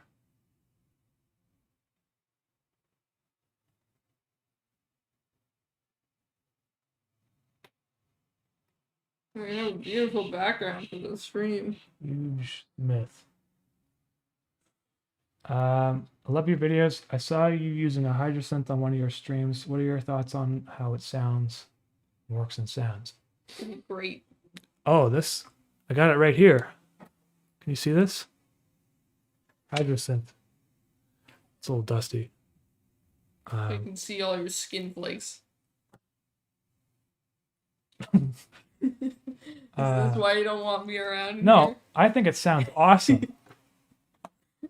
So it sounds really good, and I feel like it's really intuitive to make your own sounds. It took me a while to get the hang of it, but now I can like make my own sounds. Or if I use a patch, but I want to change how the patch sounds. That's usually what I do because, making sounds from scratch takes forever. I know exactly what I can do, and it's almost getting to a point where if I have a specific sound in my mind, I can just kind of create it using the hydrosynth. The second Corona Wave album, the new one that came out on my channel recently, if I post a link here, I used a lot of hydrosynth in it. And so the last, oh, sorry, this is not the right link. The last song, actually, the fourth one, was made entirely using the hydrosynth. And I think it sounds awesome. So, for the price range, it's kind of like, I mean, if you're looking at like a hardware synth, sometimes the price can be around $3,000. I mean, the hydrosynth is a deal. I guess the trade-off is that it's all digital. There's no real analog components to it. And so to some people that might be a kind of, they don't like it, but it's polyphonic. It's got polyphonic aftertouch, which is like I don't think there's that many synths out there that can do that. So that's another thing. It's amazing. Because it's like you can play, I think, how many is it? 12 notes at once? Or is it 10? I forget, but, or is it 8? I can't remember, but has probably, I think it's at least 10 with different pressures for each individual key. So that's the cool thing. The only thing I would say is not so great about it is the ribbon right here, because this thing right here, because it works fine, but you have to like kind of press kind of hard in order for it to work. But that's like such a major, that's such like a minor thing in my opinion. And I did use the ribbon actually. I used it in the Corona Wave album. So it's not completely useless. I still used it. Just I find that it's kind of like if you don't touch it sometimes hard enough, it will snap back to a different sound. So you have to like really. If it was more like just like light touch it with my fingers, then it'd be a little bit better. But whatever. So I'm happy with it.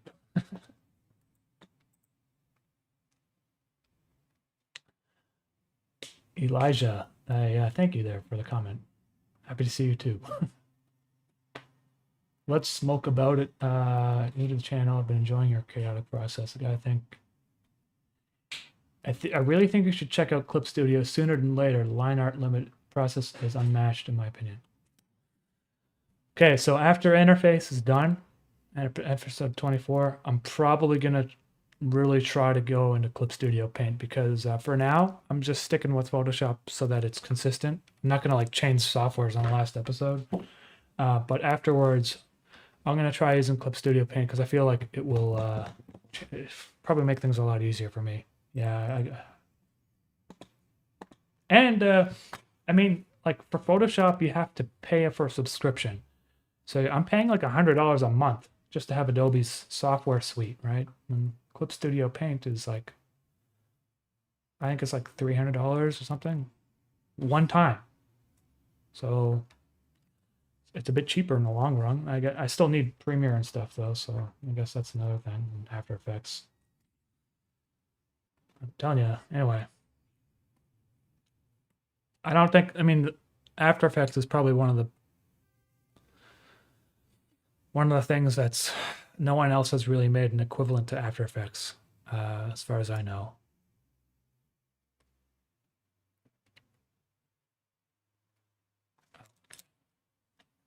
This is the wrong layer.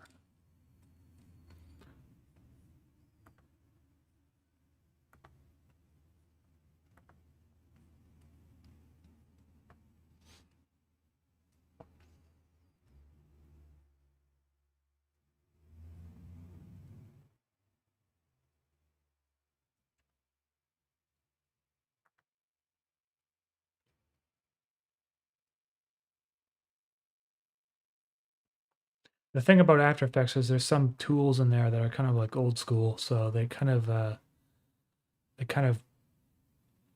match the pixelated style because they've been in the program for so long. Like they've been in there since like the early 2000s.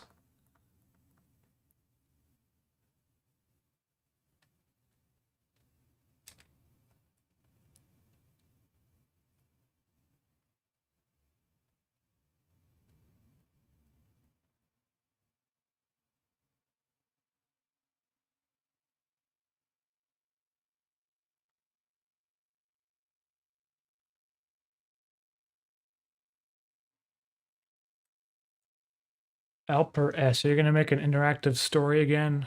Probably not, because when I did that Chimney Alfonso video, it was very it was too much work, honestly. I made like 29 videos, or for 27 separate videos, and it was really a pain to make that. And I feel like towards the end, I wasn't putting as much effort into it as I should be, because there was just so much work to do. Like when I animated the Gulab guy going into the well, I kind of half-assed the animation on that, and it works, but I don't really want to do another interactive thing if it's on YouTube. It's just too much.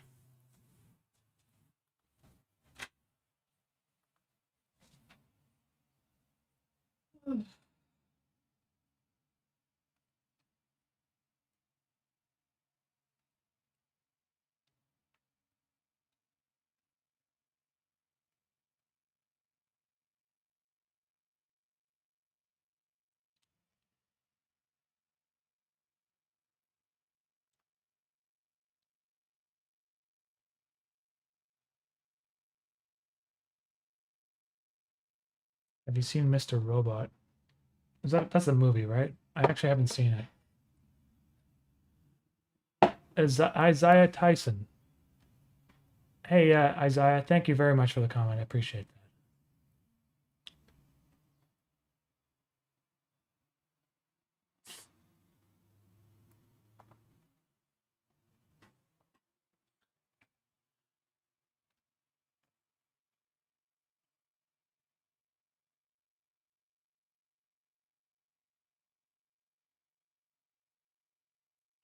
Let's smoke about it. Yeah, man. Do you do animations as well? You must be if you're using Clip Studio Paint.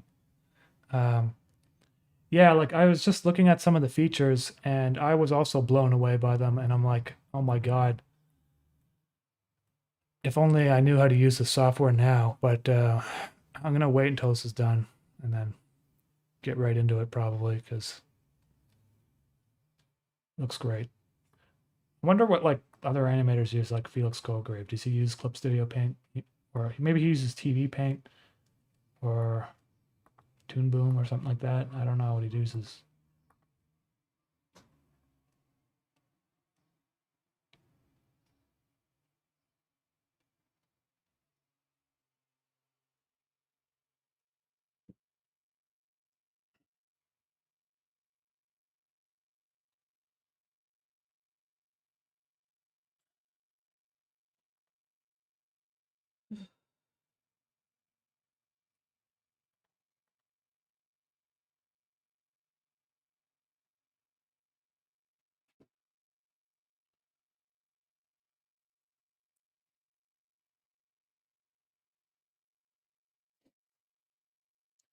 Gulab Jamun was worth it.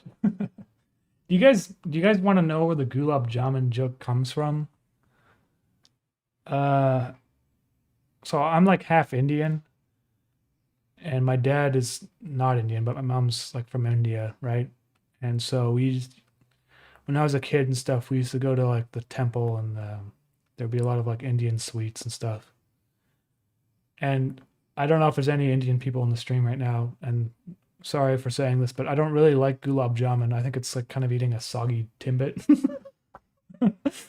But that's sort of anyway. So every time I would see like a dessert that kind of looks like wet and kind of weird, like I would like make a joke with my dad and be like, I'm not gonna eat that. It looks like some gulab jamun.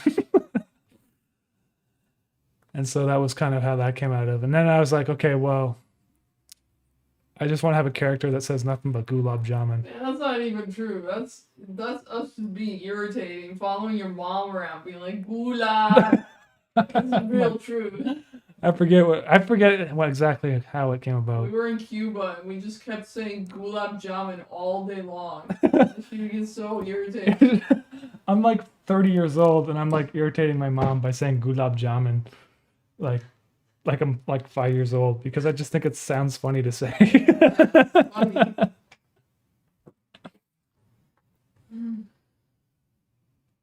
And it's not called gulab jamun. It's called glab. I think it's called glab jamun. Yeah, I mean you don't say it. I call it gulab because it's funnier that way, right? It's glab jamun. Supposed to say it more smoothly. You're supposed to say it glab jamun. Yeah, you just kind of say it. You don't emphasize it. I emphasize the gulab like it's I'm going to the gulag.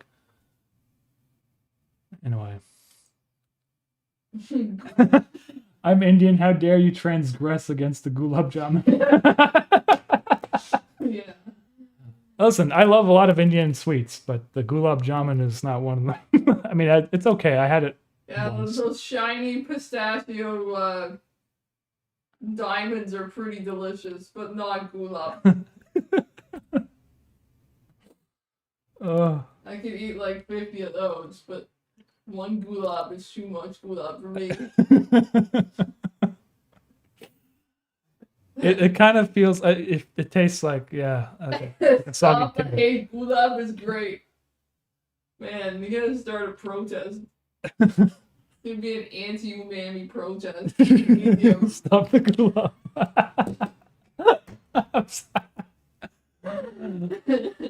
Oh god, that's funny.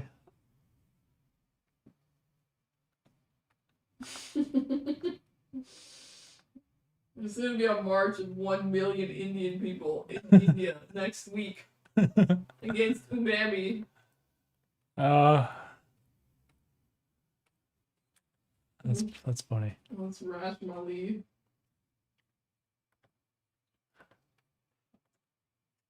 I think I have to go back to India soon.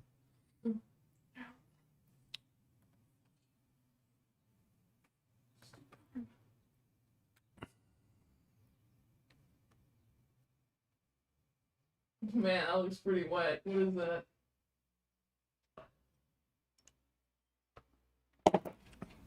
This is like even wetter Gulab. Joseph Stalin's new live EP, Gulag Jammin'. That's terrible. Shit. This is getting awkward now.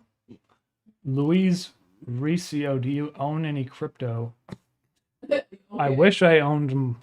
Okay, so you guys ever heard of the Brave web browser?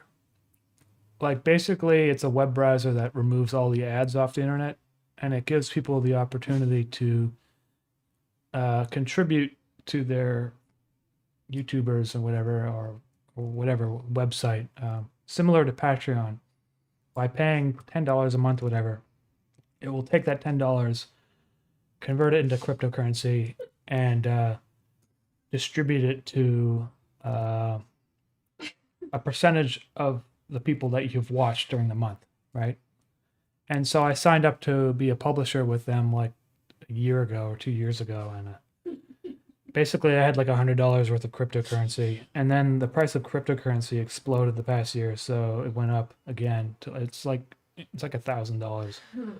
Just came from the internet, basically.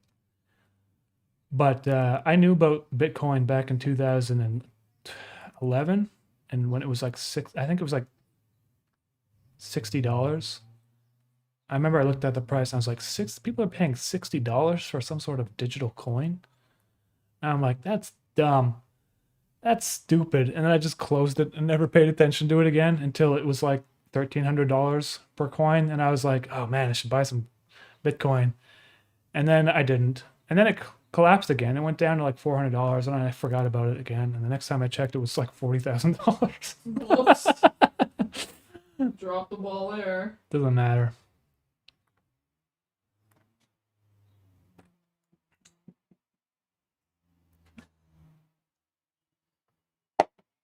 Listen, it's like my life trajectory would have been different had I done that. You know, I probably wouldn't be on YouTube making animations. Yeah, you got so many like fancy Cadillacs now. I would have at least 14,000 what different Porsches in my underground garage in New York City. Yeah, completely nothing productive whatsoever.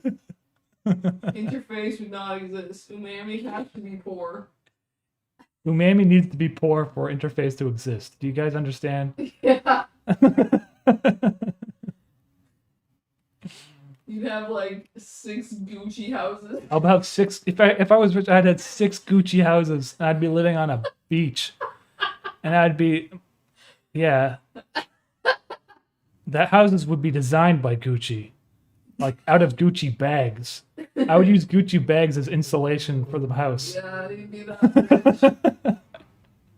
You'd be like snorting gold every morning. Yes, snorting gold. That would be my medicine every morning.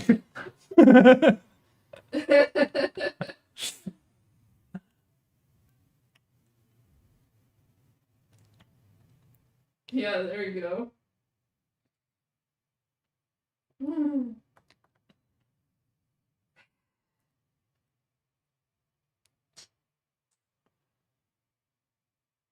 Oh shit, aesthetic care beret. Thank you, man. That's very generous. Man, would you guys stop with the body pillows already? You guys, if you guys keep asking for body pillows, what you're gonna get is a naked Henrik body pillow. Yeah, exactly. With extra chest hair and pink stockings.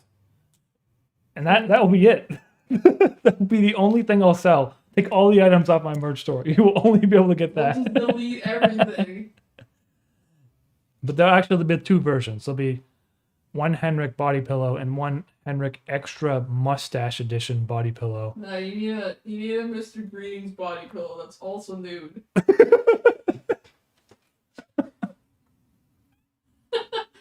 And it has to be to scale. So it has to be at least like 5'8", at least. Yes. It has to be the size of a full-grown man. Umami body pillow? Wow. That was smooth. You say it like it's a punishment for us. Yeah.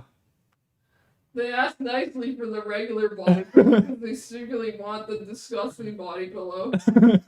I should probably, dude. If I made something like that, some people would buy it. Some people, there'd be at least 50 million hipsters buying it, ironically, but secretly being really into it. The full-grown, middle-aged Henrik with extra body hair, body pillow. Hey, gay guys need merch too, okay? Oh my god. And straight women.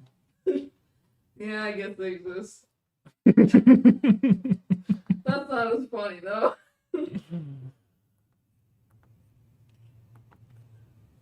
He comes with Old Spice scented filling. Stuffing.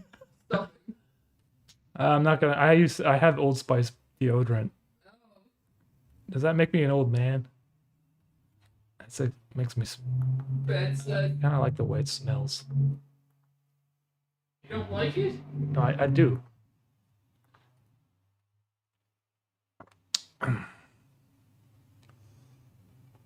Please add Russian subs. I wish I could do it easily, but I kind of have to like wait until someone submits them. And the thing is, YouTube made it really difficult because now you can't just submit community subtitles. You have to manually add subtitles. And so if there's anyone that's Russian that can translate episode 24, the SRT file is on the Discord. And if you were to upload it, I would upload the 24. I'm sorry. Otherwise, someone has been like dubbing interface with Russian voiceover. So you can check that out too if you want. It's on YouTube. I think just like type in Russian, like just interface, but like with Russian dubs. I don't know if it's as good because it's like it fades out when the volume is there and it's like Russian all of a sudden and then it fades back in, but I don't know.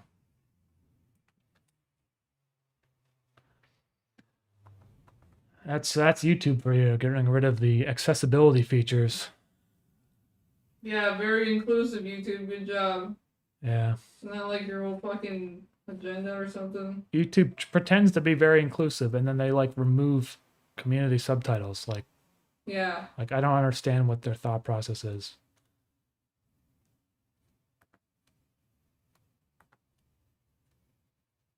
Because it used to be when I uploaded an episode, the next day, 20 people would translate it because they'd love it. Yeah, there'd be like 20 translations, and all I have to do is like approve them. And apparently, some YouTubers out there are like too lazy to like even just proofread them for a second, and so they would get spammy comments, and then so YouTube's like, let's just remove them entirely. I think that's why they removed them, because they couldn't verify the quality of them or something. But I don't know, whatever. What are you gonna do?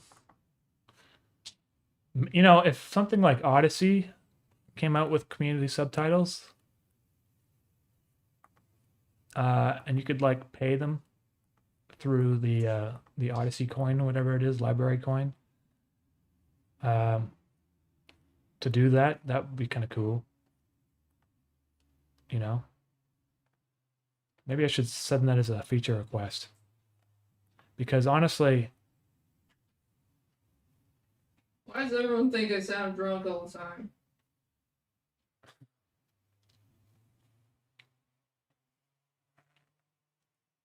I don't even drink. Yeah.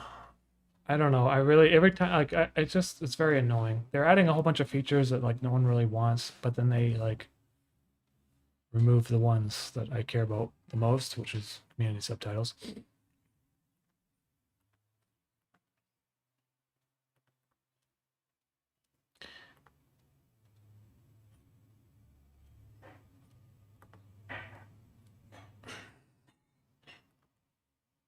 Okay, so as you can see, I have added some rocks to my shot here.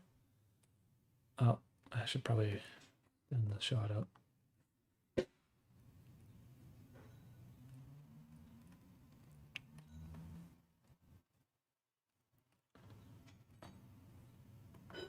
So it kind of looks more like a rocky coastline.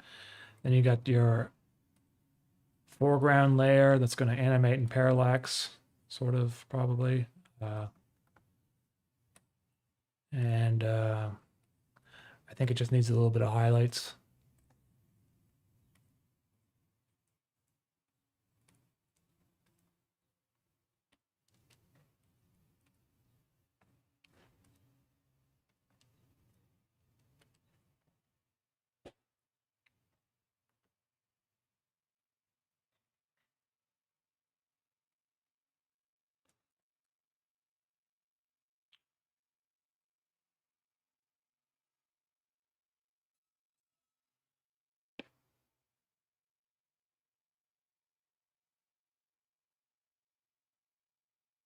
They removed community captions so they can partner with captioning studios. Yeah, joke's on them. I'm not going to use those captioning studios. Ridiculous. They just basically added a middleman for no reason. Oh, well, thank you, Carolina. It's a lot of money. Oh, shit, man. Patrick Brown. That's very kind and generous of you. Thanks for all the quality in art and entertainment. I look forward to seeing how Interface ends and what you come up with in the future. Hey, Patrick Brown, I really do appreciate that. Thank you,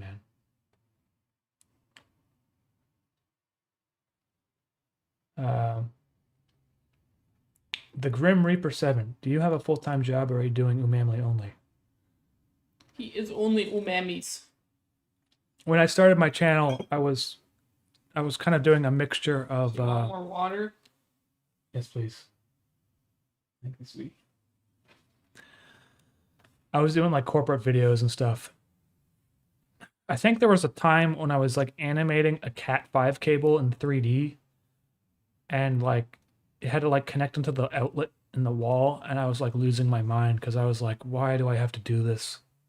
This is so bad. Like, come on, people, if you need to buy Cat 5 cables, just go to the store, buy Cat 5 cables. Like, you don't need to have like an animated Cat 5 cable video. So I was doing a lot of that sort of thing. But also there was some other cool stuff we worked on. I worked on some trailers for some video games. Because there's some video game companies here in Montreal. I got to go to, I'd say like a lot of the video game studios here. Eidos Montreal, Ubisoft Montreal, Compulsion Games. Eidos, we filmed some kind of like promo videos for their Deus Ex Mankind Divided game. I think that was the one, the new one. And it was basically just kind of like behind the scenes sort of stuff at their office. And the Ubisoft one, I got to film some of their like motion capture for their Assassin's Creed games. Like, you know, people wearing those full body caption suits and stuff. That was just fun. Just cool to see, like you see that stuff in person, you know? They have like this like cutting edge technology. You go, it's basically a warehouse and there's like, I don't know, they got like dozens of cameras in every corner. There's like hundreds of cameras all over the place capturing things.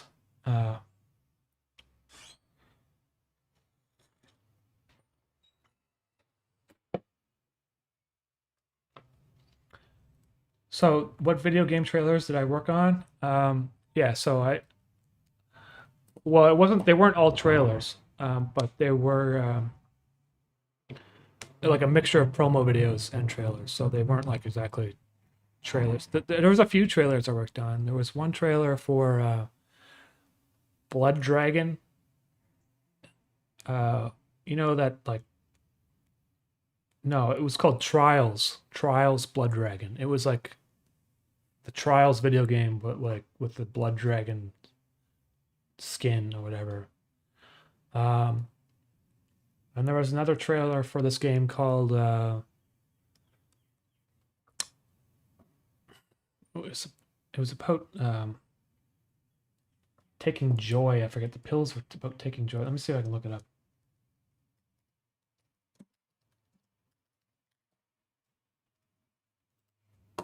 Oh yeah, the game was called We Happy Few, and the trailer was the biggest one.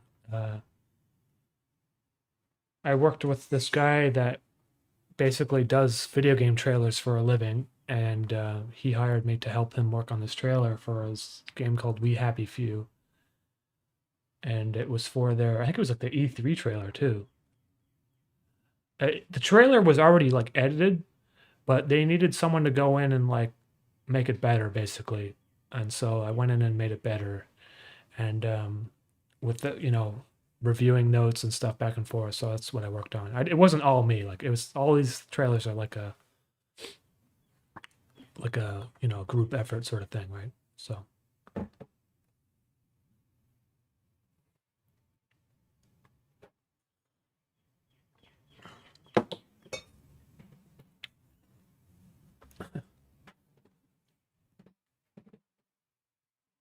Katie Schmo, is there somewhere we can go to donate where there isn't such a huge percentage taken from the donation? Well, I guess there's Patreon. Or if you were to order some merch, that way, if you order merch, you're going to get something out of it too. Like you could get a mug or something. And, or a hoodie or a shirt or a poster. Those help me a lot because, but if you wanted to like donate a small amount, maybe Patreon. By the way, if anyone contributes to Patreon, there's like coupons for merch. I think it's like 20% off. So it almost makes sense to like for like the $1 tier on Patreon and then just go there for the codes. You know what I mean? That's what I would suggest. I don't really have any other ways to, because I think there's like YouTube super chats, but like they say, I don't think they take 50%, do they? I think they take 30. I can't remember, but I think it's 30. I don't think it's 50 yet.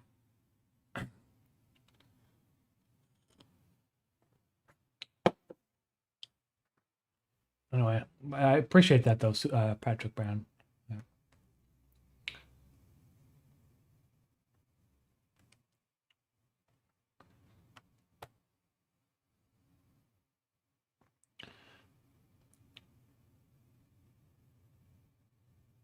Louise Riccio, I see you have some NFTs.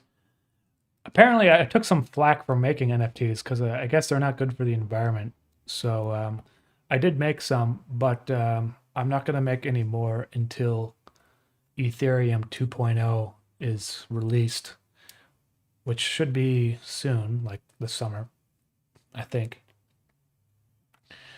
Basically, what they're doing is they're going from proof of work to proof of stake. And so I don't really know the technicals behind it, but the amount of processing power to process a transaction will be reduced by a factor of 1,000 or something like that when they make this transition. And so NFTs will not really have a environmental detriment that is as strong as it is right now. But honestly, with I don't even really know how accurate those numbers are. People are coming up with like these ridiculous numbers, like you're boiling 10,000 bottles of water equivalency to like one cryptocurrency transaction. I don't know if these people are equating an entire exchange or just the transaction of one. And basically, the the controversy doesn't just apply to NFTs. It applies to Ethereum and Bitcoin as a whole, because it's not the NFTs that is causing the demand on power. It's the transaction of the Ethereum coin itself. So anyway.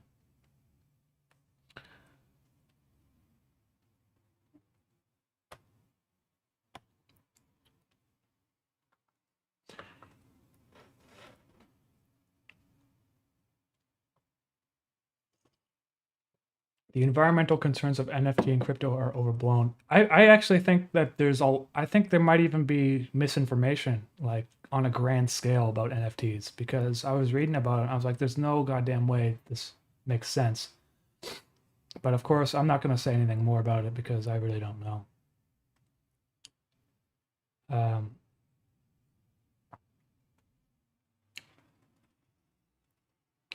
NFTs are such a strange concept to me too, because like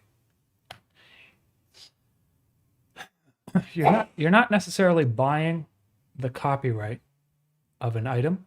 You're buying the ownership of a digital item. In the same way I were to, like, let's say I wanted to buy a Francis Bacon painting, okay? I go to an art dealership and buy one for $10,000 or whatever. I don't own the copyright of that painting suddenly, do I? No. I can't like make prints of it, can I? Is that how? No, can't do it, right? So you own the painting itself, or in this case, you own the digital item. However, there are some exchanges out there, if you read the fine print, if you make an NFT, you're kind of also giving away the intellectual property rights of the item itself. Meaning, whoever buys that item can make prints of it or sell, like, and there's some people out there uploading like animations as NFTs. And you got to be careful about the policies and the contracts, because you could unwillingly be selling the rights to something you made as if it were a commission. For instance, if I did a commission for some company like Adult Swim, they own the rights to the video I made. And in order for that to happen, you price it appropriately, because it's a lot of work to give away something that someone else will own entirely. Kind of going off on a tangent here.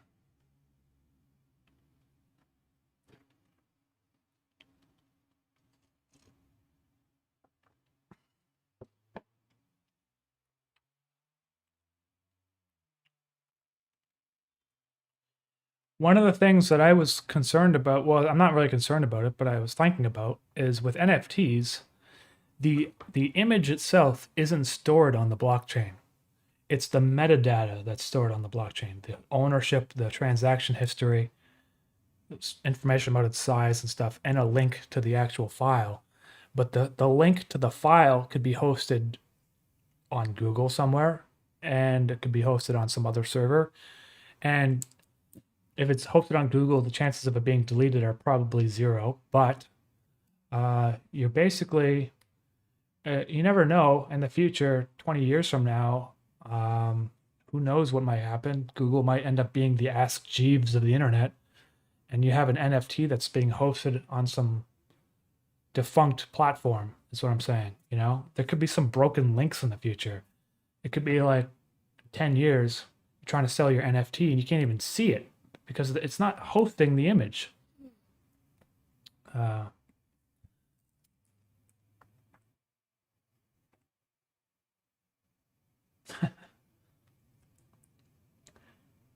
So anyway, I feel like they're still working out this whole crypto NFT thing. It's very early days, but my first inclination is to not reject it immediately, because I already learned my lesson with that when it came to Bitcoin.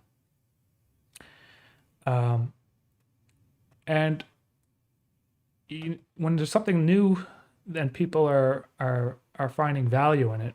If you don't find value in it yourself, doesn't mean doesn't have value. It just means it's not for you, And I don't know, I kind of feel the same way about YouTube. I feel like a lot of filmmakers or aspiring filmmakers, at least in the early days, around 2005, 2006, and back then you couldn't make really any money off of YouTube, but I know a lot of people that used to like look down on YouTube. They'd be like, "Oh, that's for cat videos and that's for, for family and crap and YouTube poop and stuff," right? And there's a lot of that stuff on YouTube. But if some of these aspiring filmmakers took YouTube a little bit more seriously back in the early days, they could have been huge. And some of these people did, take on YouTube full time, and they became big people like Casey. What's his name? Casey. I don't know how to pronounce his last name. Nastich or something. Sachich. You know what I'm saying. Um, anyway, so I feel like the same way about NFTs. Maybe it could be this big thing in the future. All I know is that Sotheby's has legitimized it. So it's been legitimized. The art world takes it seriously. And in that case, who am I to say if it's dumb or not, I just hope that they fix the environmental impact of them, so that it's not so controversial, and I don't feel so bad about making NFTs, whatever it is, because I don't want to be contributing to greenhouse gases over a digital image, honestly. I mean, I'm doing that every day when I make a YouTube video, but when I make an NFT, it's a little bit more like, I don't know, it's like not necessary, I guess is the term I'm trying to come up with.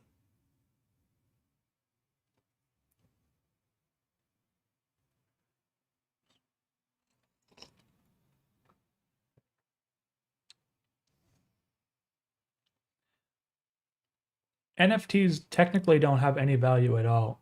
Well, that is true because the actual NFTs aren't intrinsically linked to a I don't think it's value. yeah, but then you could think of it like if you're buying a painting, it's the same thing. If you buy a painting from an artist, you can only sell it for as much as someone else is willing to pay for it. But that doesn't just apply to paintings. That applies to cars, that applies to, houses. That applies to literally everything. And so, yes, NFTs are a digital image, but if someone is willing to pay you more for than what you bought it, it does actually retain value. And that's a stock market too. It's this whole thing. It's just another thing in the market. That's all it is.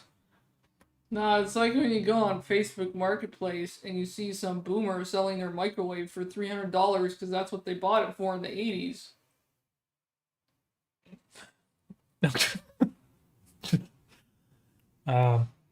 I feel like there's a lot of people. Hey, Katie Schmo, I have to go. Thanks for everything. Thank you, Katie Schmo, for hanging out. Talk to you next time.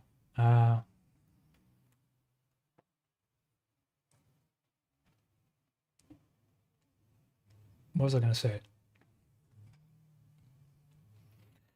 I think people should be a little bit more careful, though, with the buying NFTs. Because right now it's kind of like a gold rush. People are just like buying them up like crazy. And the people that they're buying NFTs from,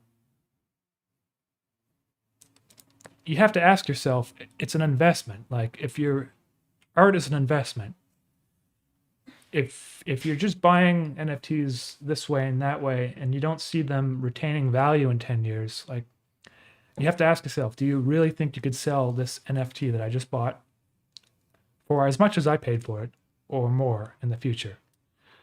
And I feel like 90% of the stuff out there, probably 95% of it, the answer is no. But there's going to be that 5% that does really well. And I don't know what it is going to be, but it's going to be the ones that have longevity over decades.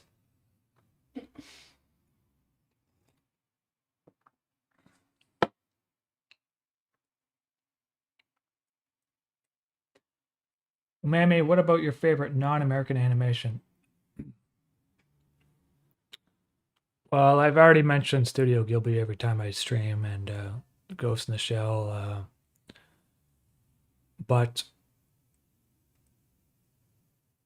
other than that, I I haven't really seen that much animation that's like international, you know? I went to the Ottawa Animation Film Festival back in 2019. I saw a bunch of stuff from all over the world, but I don't really remember too much of it. I remember I went to the 2013 or 2012 Montreal World Film Festival, and we saw like 30 movies, a lot of international movies.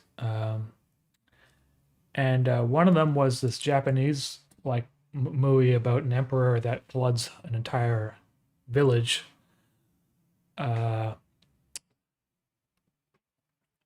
it was like this really epic kind of crazy movie. And I remember seeing it, and then like 1 month later, there was like a tsunami in Japan, and politically, it would have been insensitive for them to release the movie. So that movie like never got released. And then I think maybe it got released like a couple of years after the fact, but like no one really saw it or something. It wasn't as big of a deal because it was just like delayed. I wish I knew the name of it. I don't remember.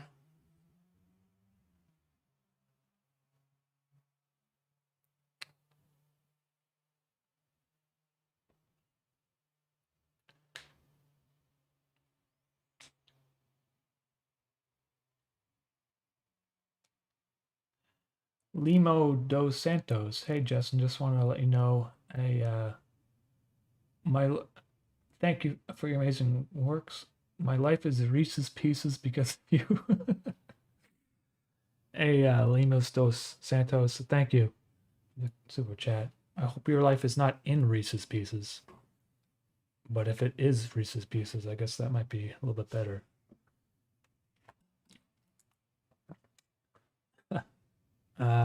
Okay. So let's see here. I think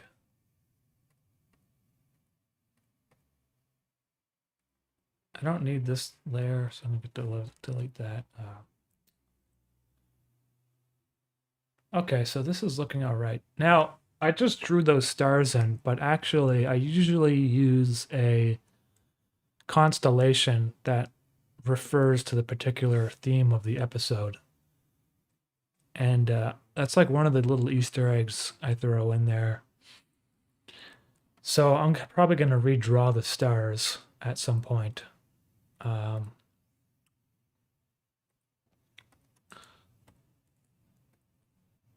don't always do that. Like I think in episode 23, I just drew regular stars, but there was no constellation because of the foreground and stuff. But it would have been hard to see.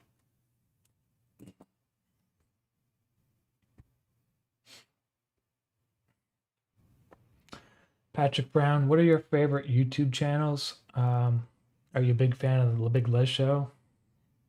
I'm a huge fan of the Big Les Show. Let me just show you some of my favorite channels, actually.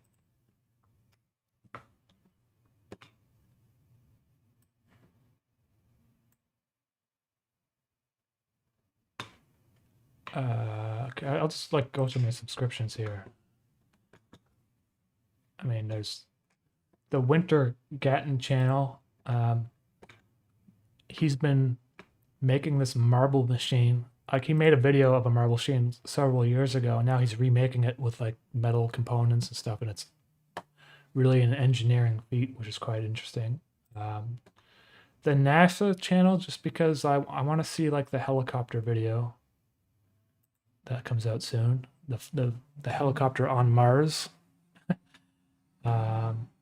And also because of their new rover, they're going to be releasing a lot of cool stuff soon. The Dan Bell channel,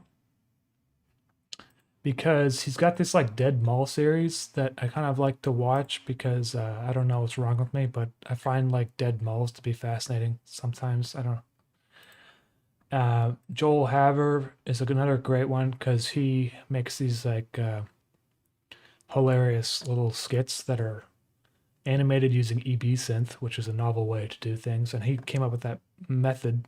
Well, he didn't come up with the method. I mean, the EB Synth existed before, but he's the really kind of the person that popularized it. I mean, there's Adult Swim here. Some of these channels, I just kind of have them on. I'm just kind of like want to see what the people do in the future, you know, so I subscribe to them, even if they're small. David Bruce, composer. He's, I just find it interesting to learn about composing music because that's a lot of stuff I do now. Solar Sands. Haven't really seen many of his videos, but the few ones that I did watch were sort of interesting, kind of video essays. Hannah Daigle is another animator out there who made this video called Naughty Boys, which I thought was hilarious. So I'm going to send you a link. You can watch that in the description.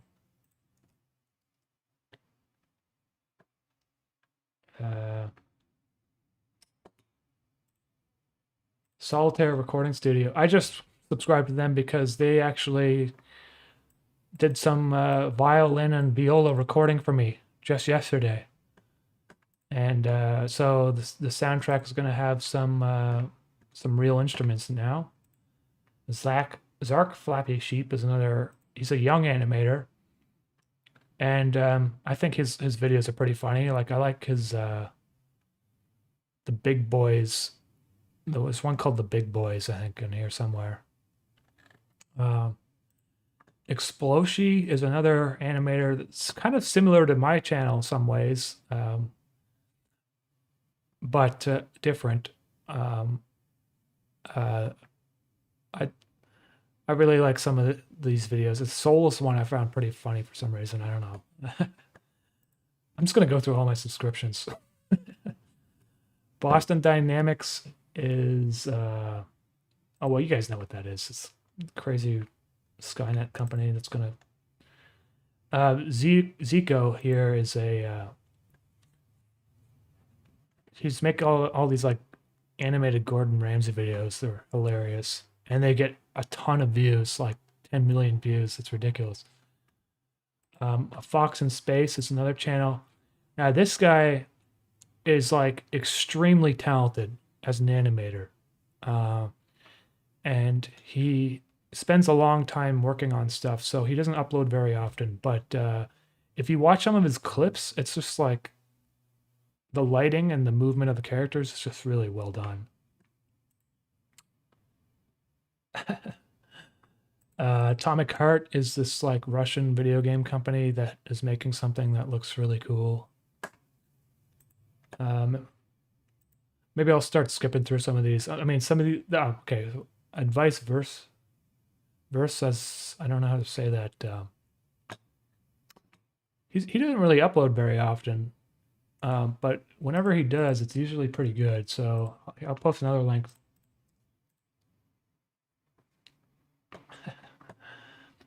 Yeah, I'm going to start skimming through some of these. Bill Jameson here is a collaborator with me sometimes. He does some of the voices. He has his own skit channel, I guess, and he's a really funny guy. Let's see, what else is there?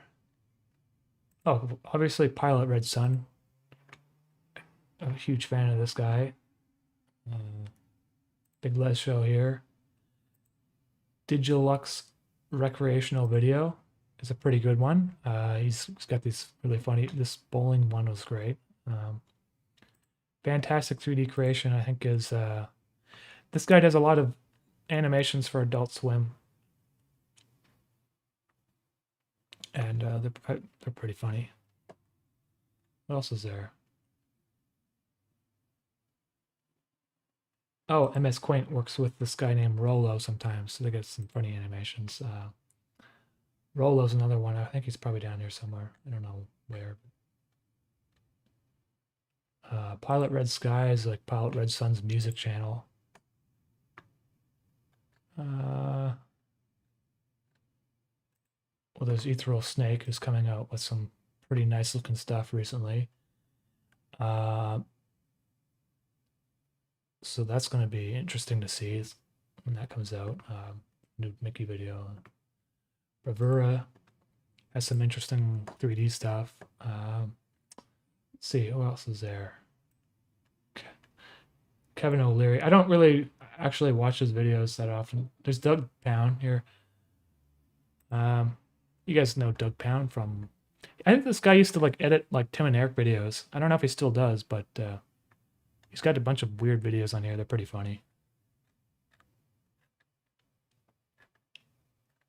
Let's see. And there was a period of time when I was just like watching concrete videos, like how concrete is made. And so I went through all this guy's like concrete videos, practical engineering. I don't even know what's wrong with me because like I don't never poured concrete before or needed to, but I just thought it was interesting for some reason.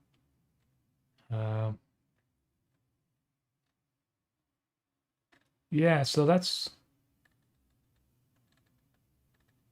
I mean, that's basically, I mean, there's a lot of them in here. I can't go through them all, though. It'll take forever. Oh, Ryan Raymond. Here's another good animation channel. He doesn't have enough, he's extremely underrated. But he's got this hilarious, like, comedic style. So, Cranberry Outlets, it's very funny. You might like his Chevy video. I'll post a link to that. So, put that in the description too.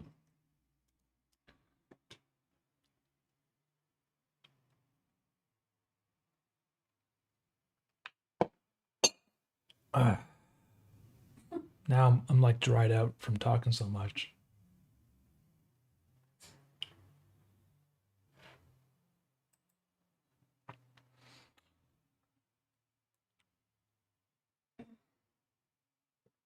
Atomic Heart looks pretty awesome.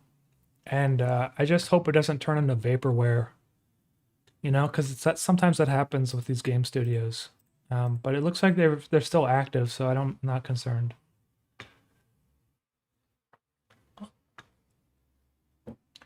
I just finished the game Death Stranding the other day. And how many of you guys played that game, Death Stranding?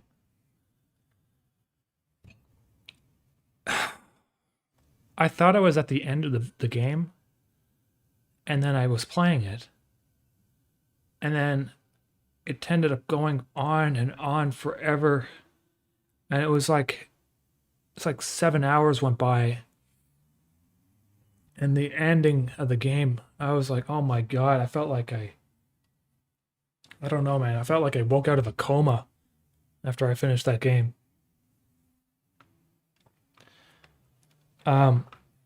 Death Stranding has an awesome visual style. He has an excellent sense of music.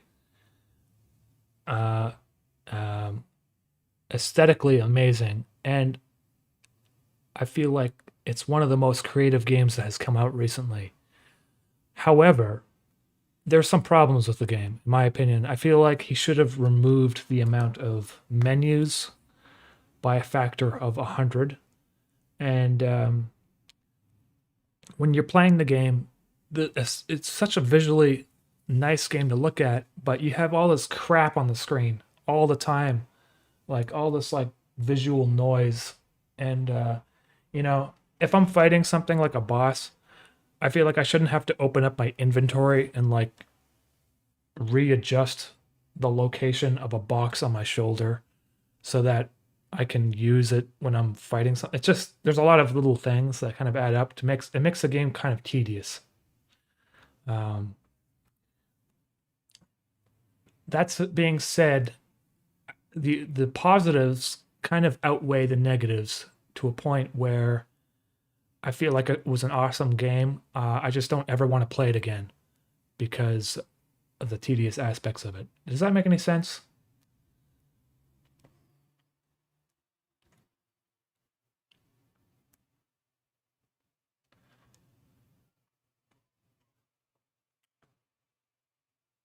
Have you ever tried doing anything with EB Synth?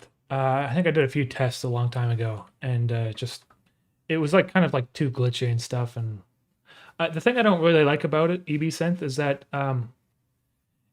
it kind of looks like you're drawing a keyframe on top of a compressed video. So like if you draw something on a face, that's pretty much exactly how it works. It's like using the H.264 algorithm, but you're manually drawing keyframes on top of something.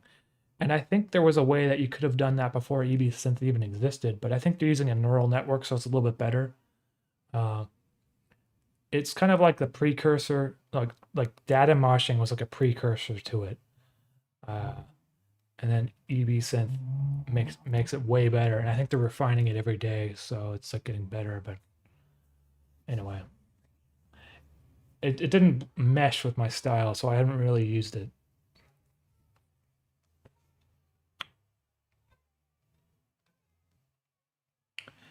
You know, the one thing I didn't like about Death Stranding is every time I'd finish a mission or a delivery, I would have to press enter like 35 times because the amount of like pop-ups that would show up every time I made a delivery. It got a little bit aggravating after a while. I'm not gonna admit. Others in the chat are recommending Outer Worlds, and I can confirm it's great. I actually played Outer Worlds because it was like $1 when it came out. I'm so cheap. Like, I was like, oh, it's $1 if you sign up like on Xbox computer or whatever it was. It was a pretty good game. I feel like it needed I feel like it needed another 6 months of development because there was something about it that just felt lacking. I felt like I don't know what it was exactly. I guess I don't really like games where like your enemies are bullet sponges. If that I think that's what it is. It kind of had like a bullet sponge aspect to it. It's kind of the same way with the Cyberpunk game. I'm not really crazy about that. That kind of method of Outer Wilds. Okay, I'm sorry. I'm talking about something else. What's Outer Wilds? Let's see.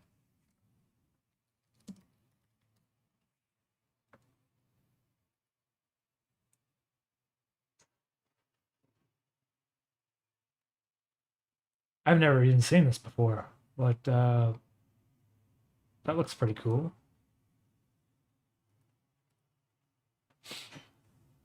Hey, I'll check it out for sure. Yeah, I haven't seen this before then. Sorry, what's going on about Outer Worlds and you're talking about Outer Wilds?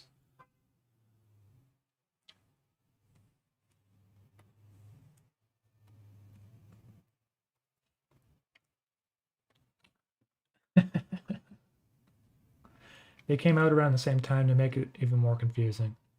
Dude, that must have sucked. For like Outer Wilds, like they're probably a small developer, right? And then some big studio comes out with a game that almost sounds like your name. Okay. Dude, Cyberpunk, I bought it like the day it came out, and there's some moments where I was like, this is fun, but then the frustration from the negatives was not like Death Stranding. It was the opposite. The negatives outweighed the positives. I haven't been able to finish it, so I've been waiting months to see if they fix a lot of it.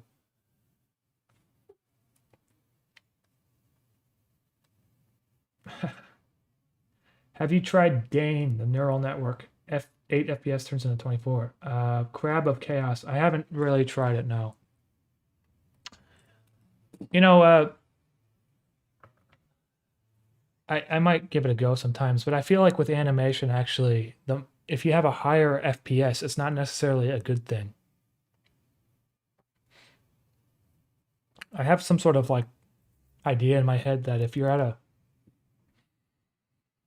use lower FPS, your brain kind of fills in the gaps, and it sort of stimulates some sort of creative portion of your brain.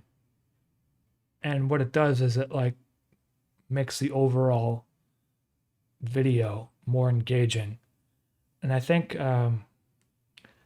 some people think the same way about 24 frames a second and like 24 frames per second films versus 60 frames per second movies. Like technically it's better to have more frames, isn't it? But there's something about 24 frames per second. It's like it makes you like it puts you into a mode of it's a little bit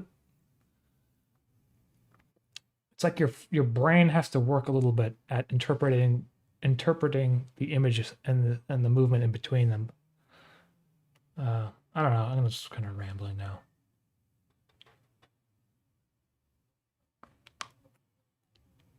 Just play it. Outer Wilds is on a level I don't want to praise because I don't want you to raise your expectations. Just let it naturally shatter. Okay, man, I'll check it out.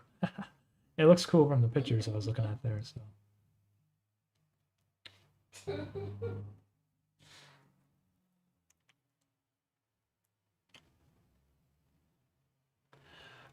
I thought Cyberpunk was okay. I don't regret it, but I don't factor in the stuff people complain about.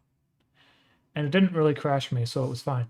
Hey, Robo Rob. Yeah, man, like, it didn't really crash for me either, so I'm not complaining too much about the crashing. I just feel like it kind of just felt like empty, I guess. Like, I know the world's full of characters and stuff. I don't know, just like when you talk to people, I would prefer if the game was like way less big, but you had stronger connections to the locations that they did make, you know? I feel like you go out in certain parts of the game, it's just like empty kind of city stuff happening, but it felt empty. Like, I don't know, like I played this game Shenmue Shenmue 1 and 2, and it was one of the first open world games ever. By today's standards, the amount of explorable area is very small, but the amount of detail that they compacted into that small area made it just like way more enjoyable. I feel like they could, I don't know. There was something about the game I couldn't finish it, so I'm just waiting for them to keep updating it, I guess, and maybe finish it later.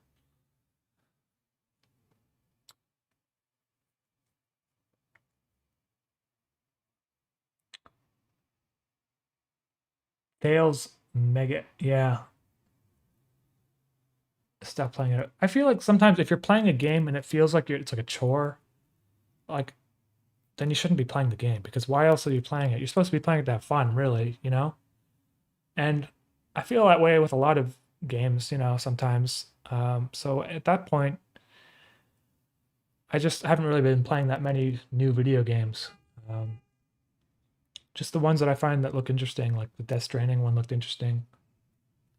Hunt Showdown is a fucking awesome multiplayer game. I keep recommending that. So it's kind of like a hardcore, old-timey first-person shooter, but I think that's a really good one, well made. Anyways, I think I'm about to like run out of energy here, so this is what I drew today. I drew the lighthouse. I drew some rocks. Well, I didn't really draw the lighthouse. It was mostly there. This is one shot from episode 24. I have a lot to do before I can even become close to saying it's being ready. I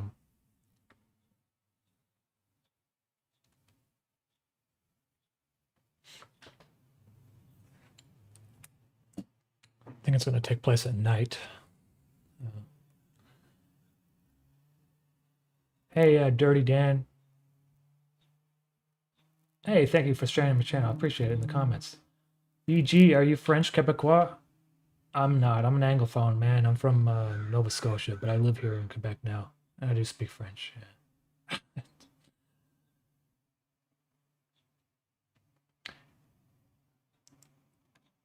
Hey, Nameless556. Maybe after Interface I could retouch on the Ronald McDonald series, maybe. Crab of Chaos. Okay. Talking about the frames there. All right, everyone. Thank you so much for hanging out. I'm going to talk to you all next time, I guess. I'll try to do another live stream next week. I haven't really been doing it recently because after the episode 23 came out, I just kind of wanted to lie on the ground and not move for weeks. So that's it. All right. See you guys. Thank you for all the super chats. Thank you for the support. And I'll see you all next time.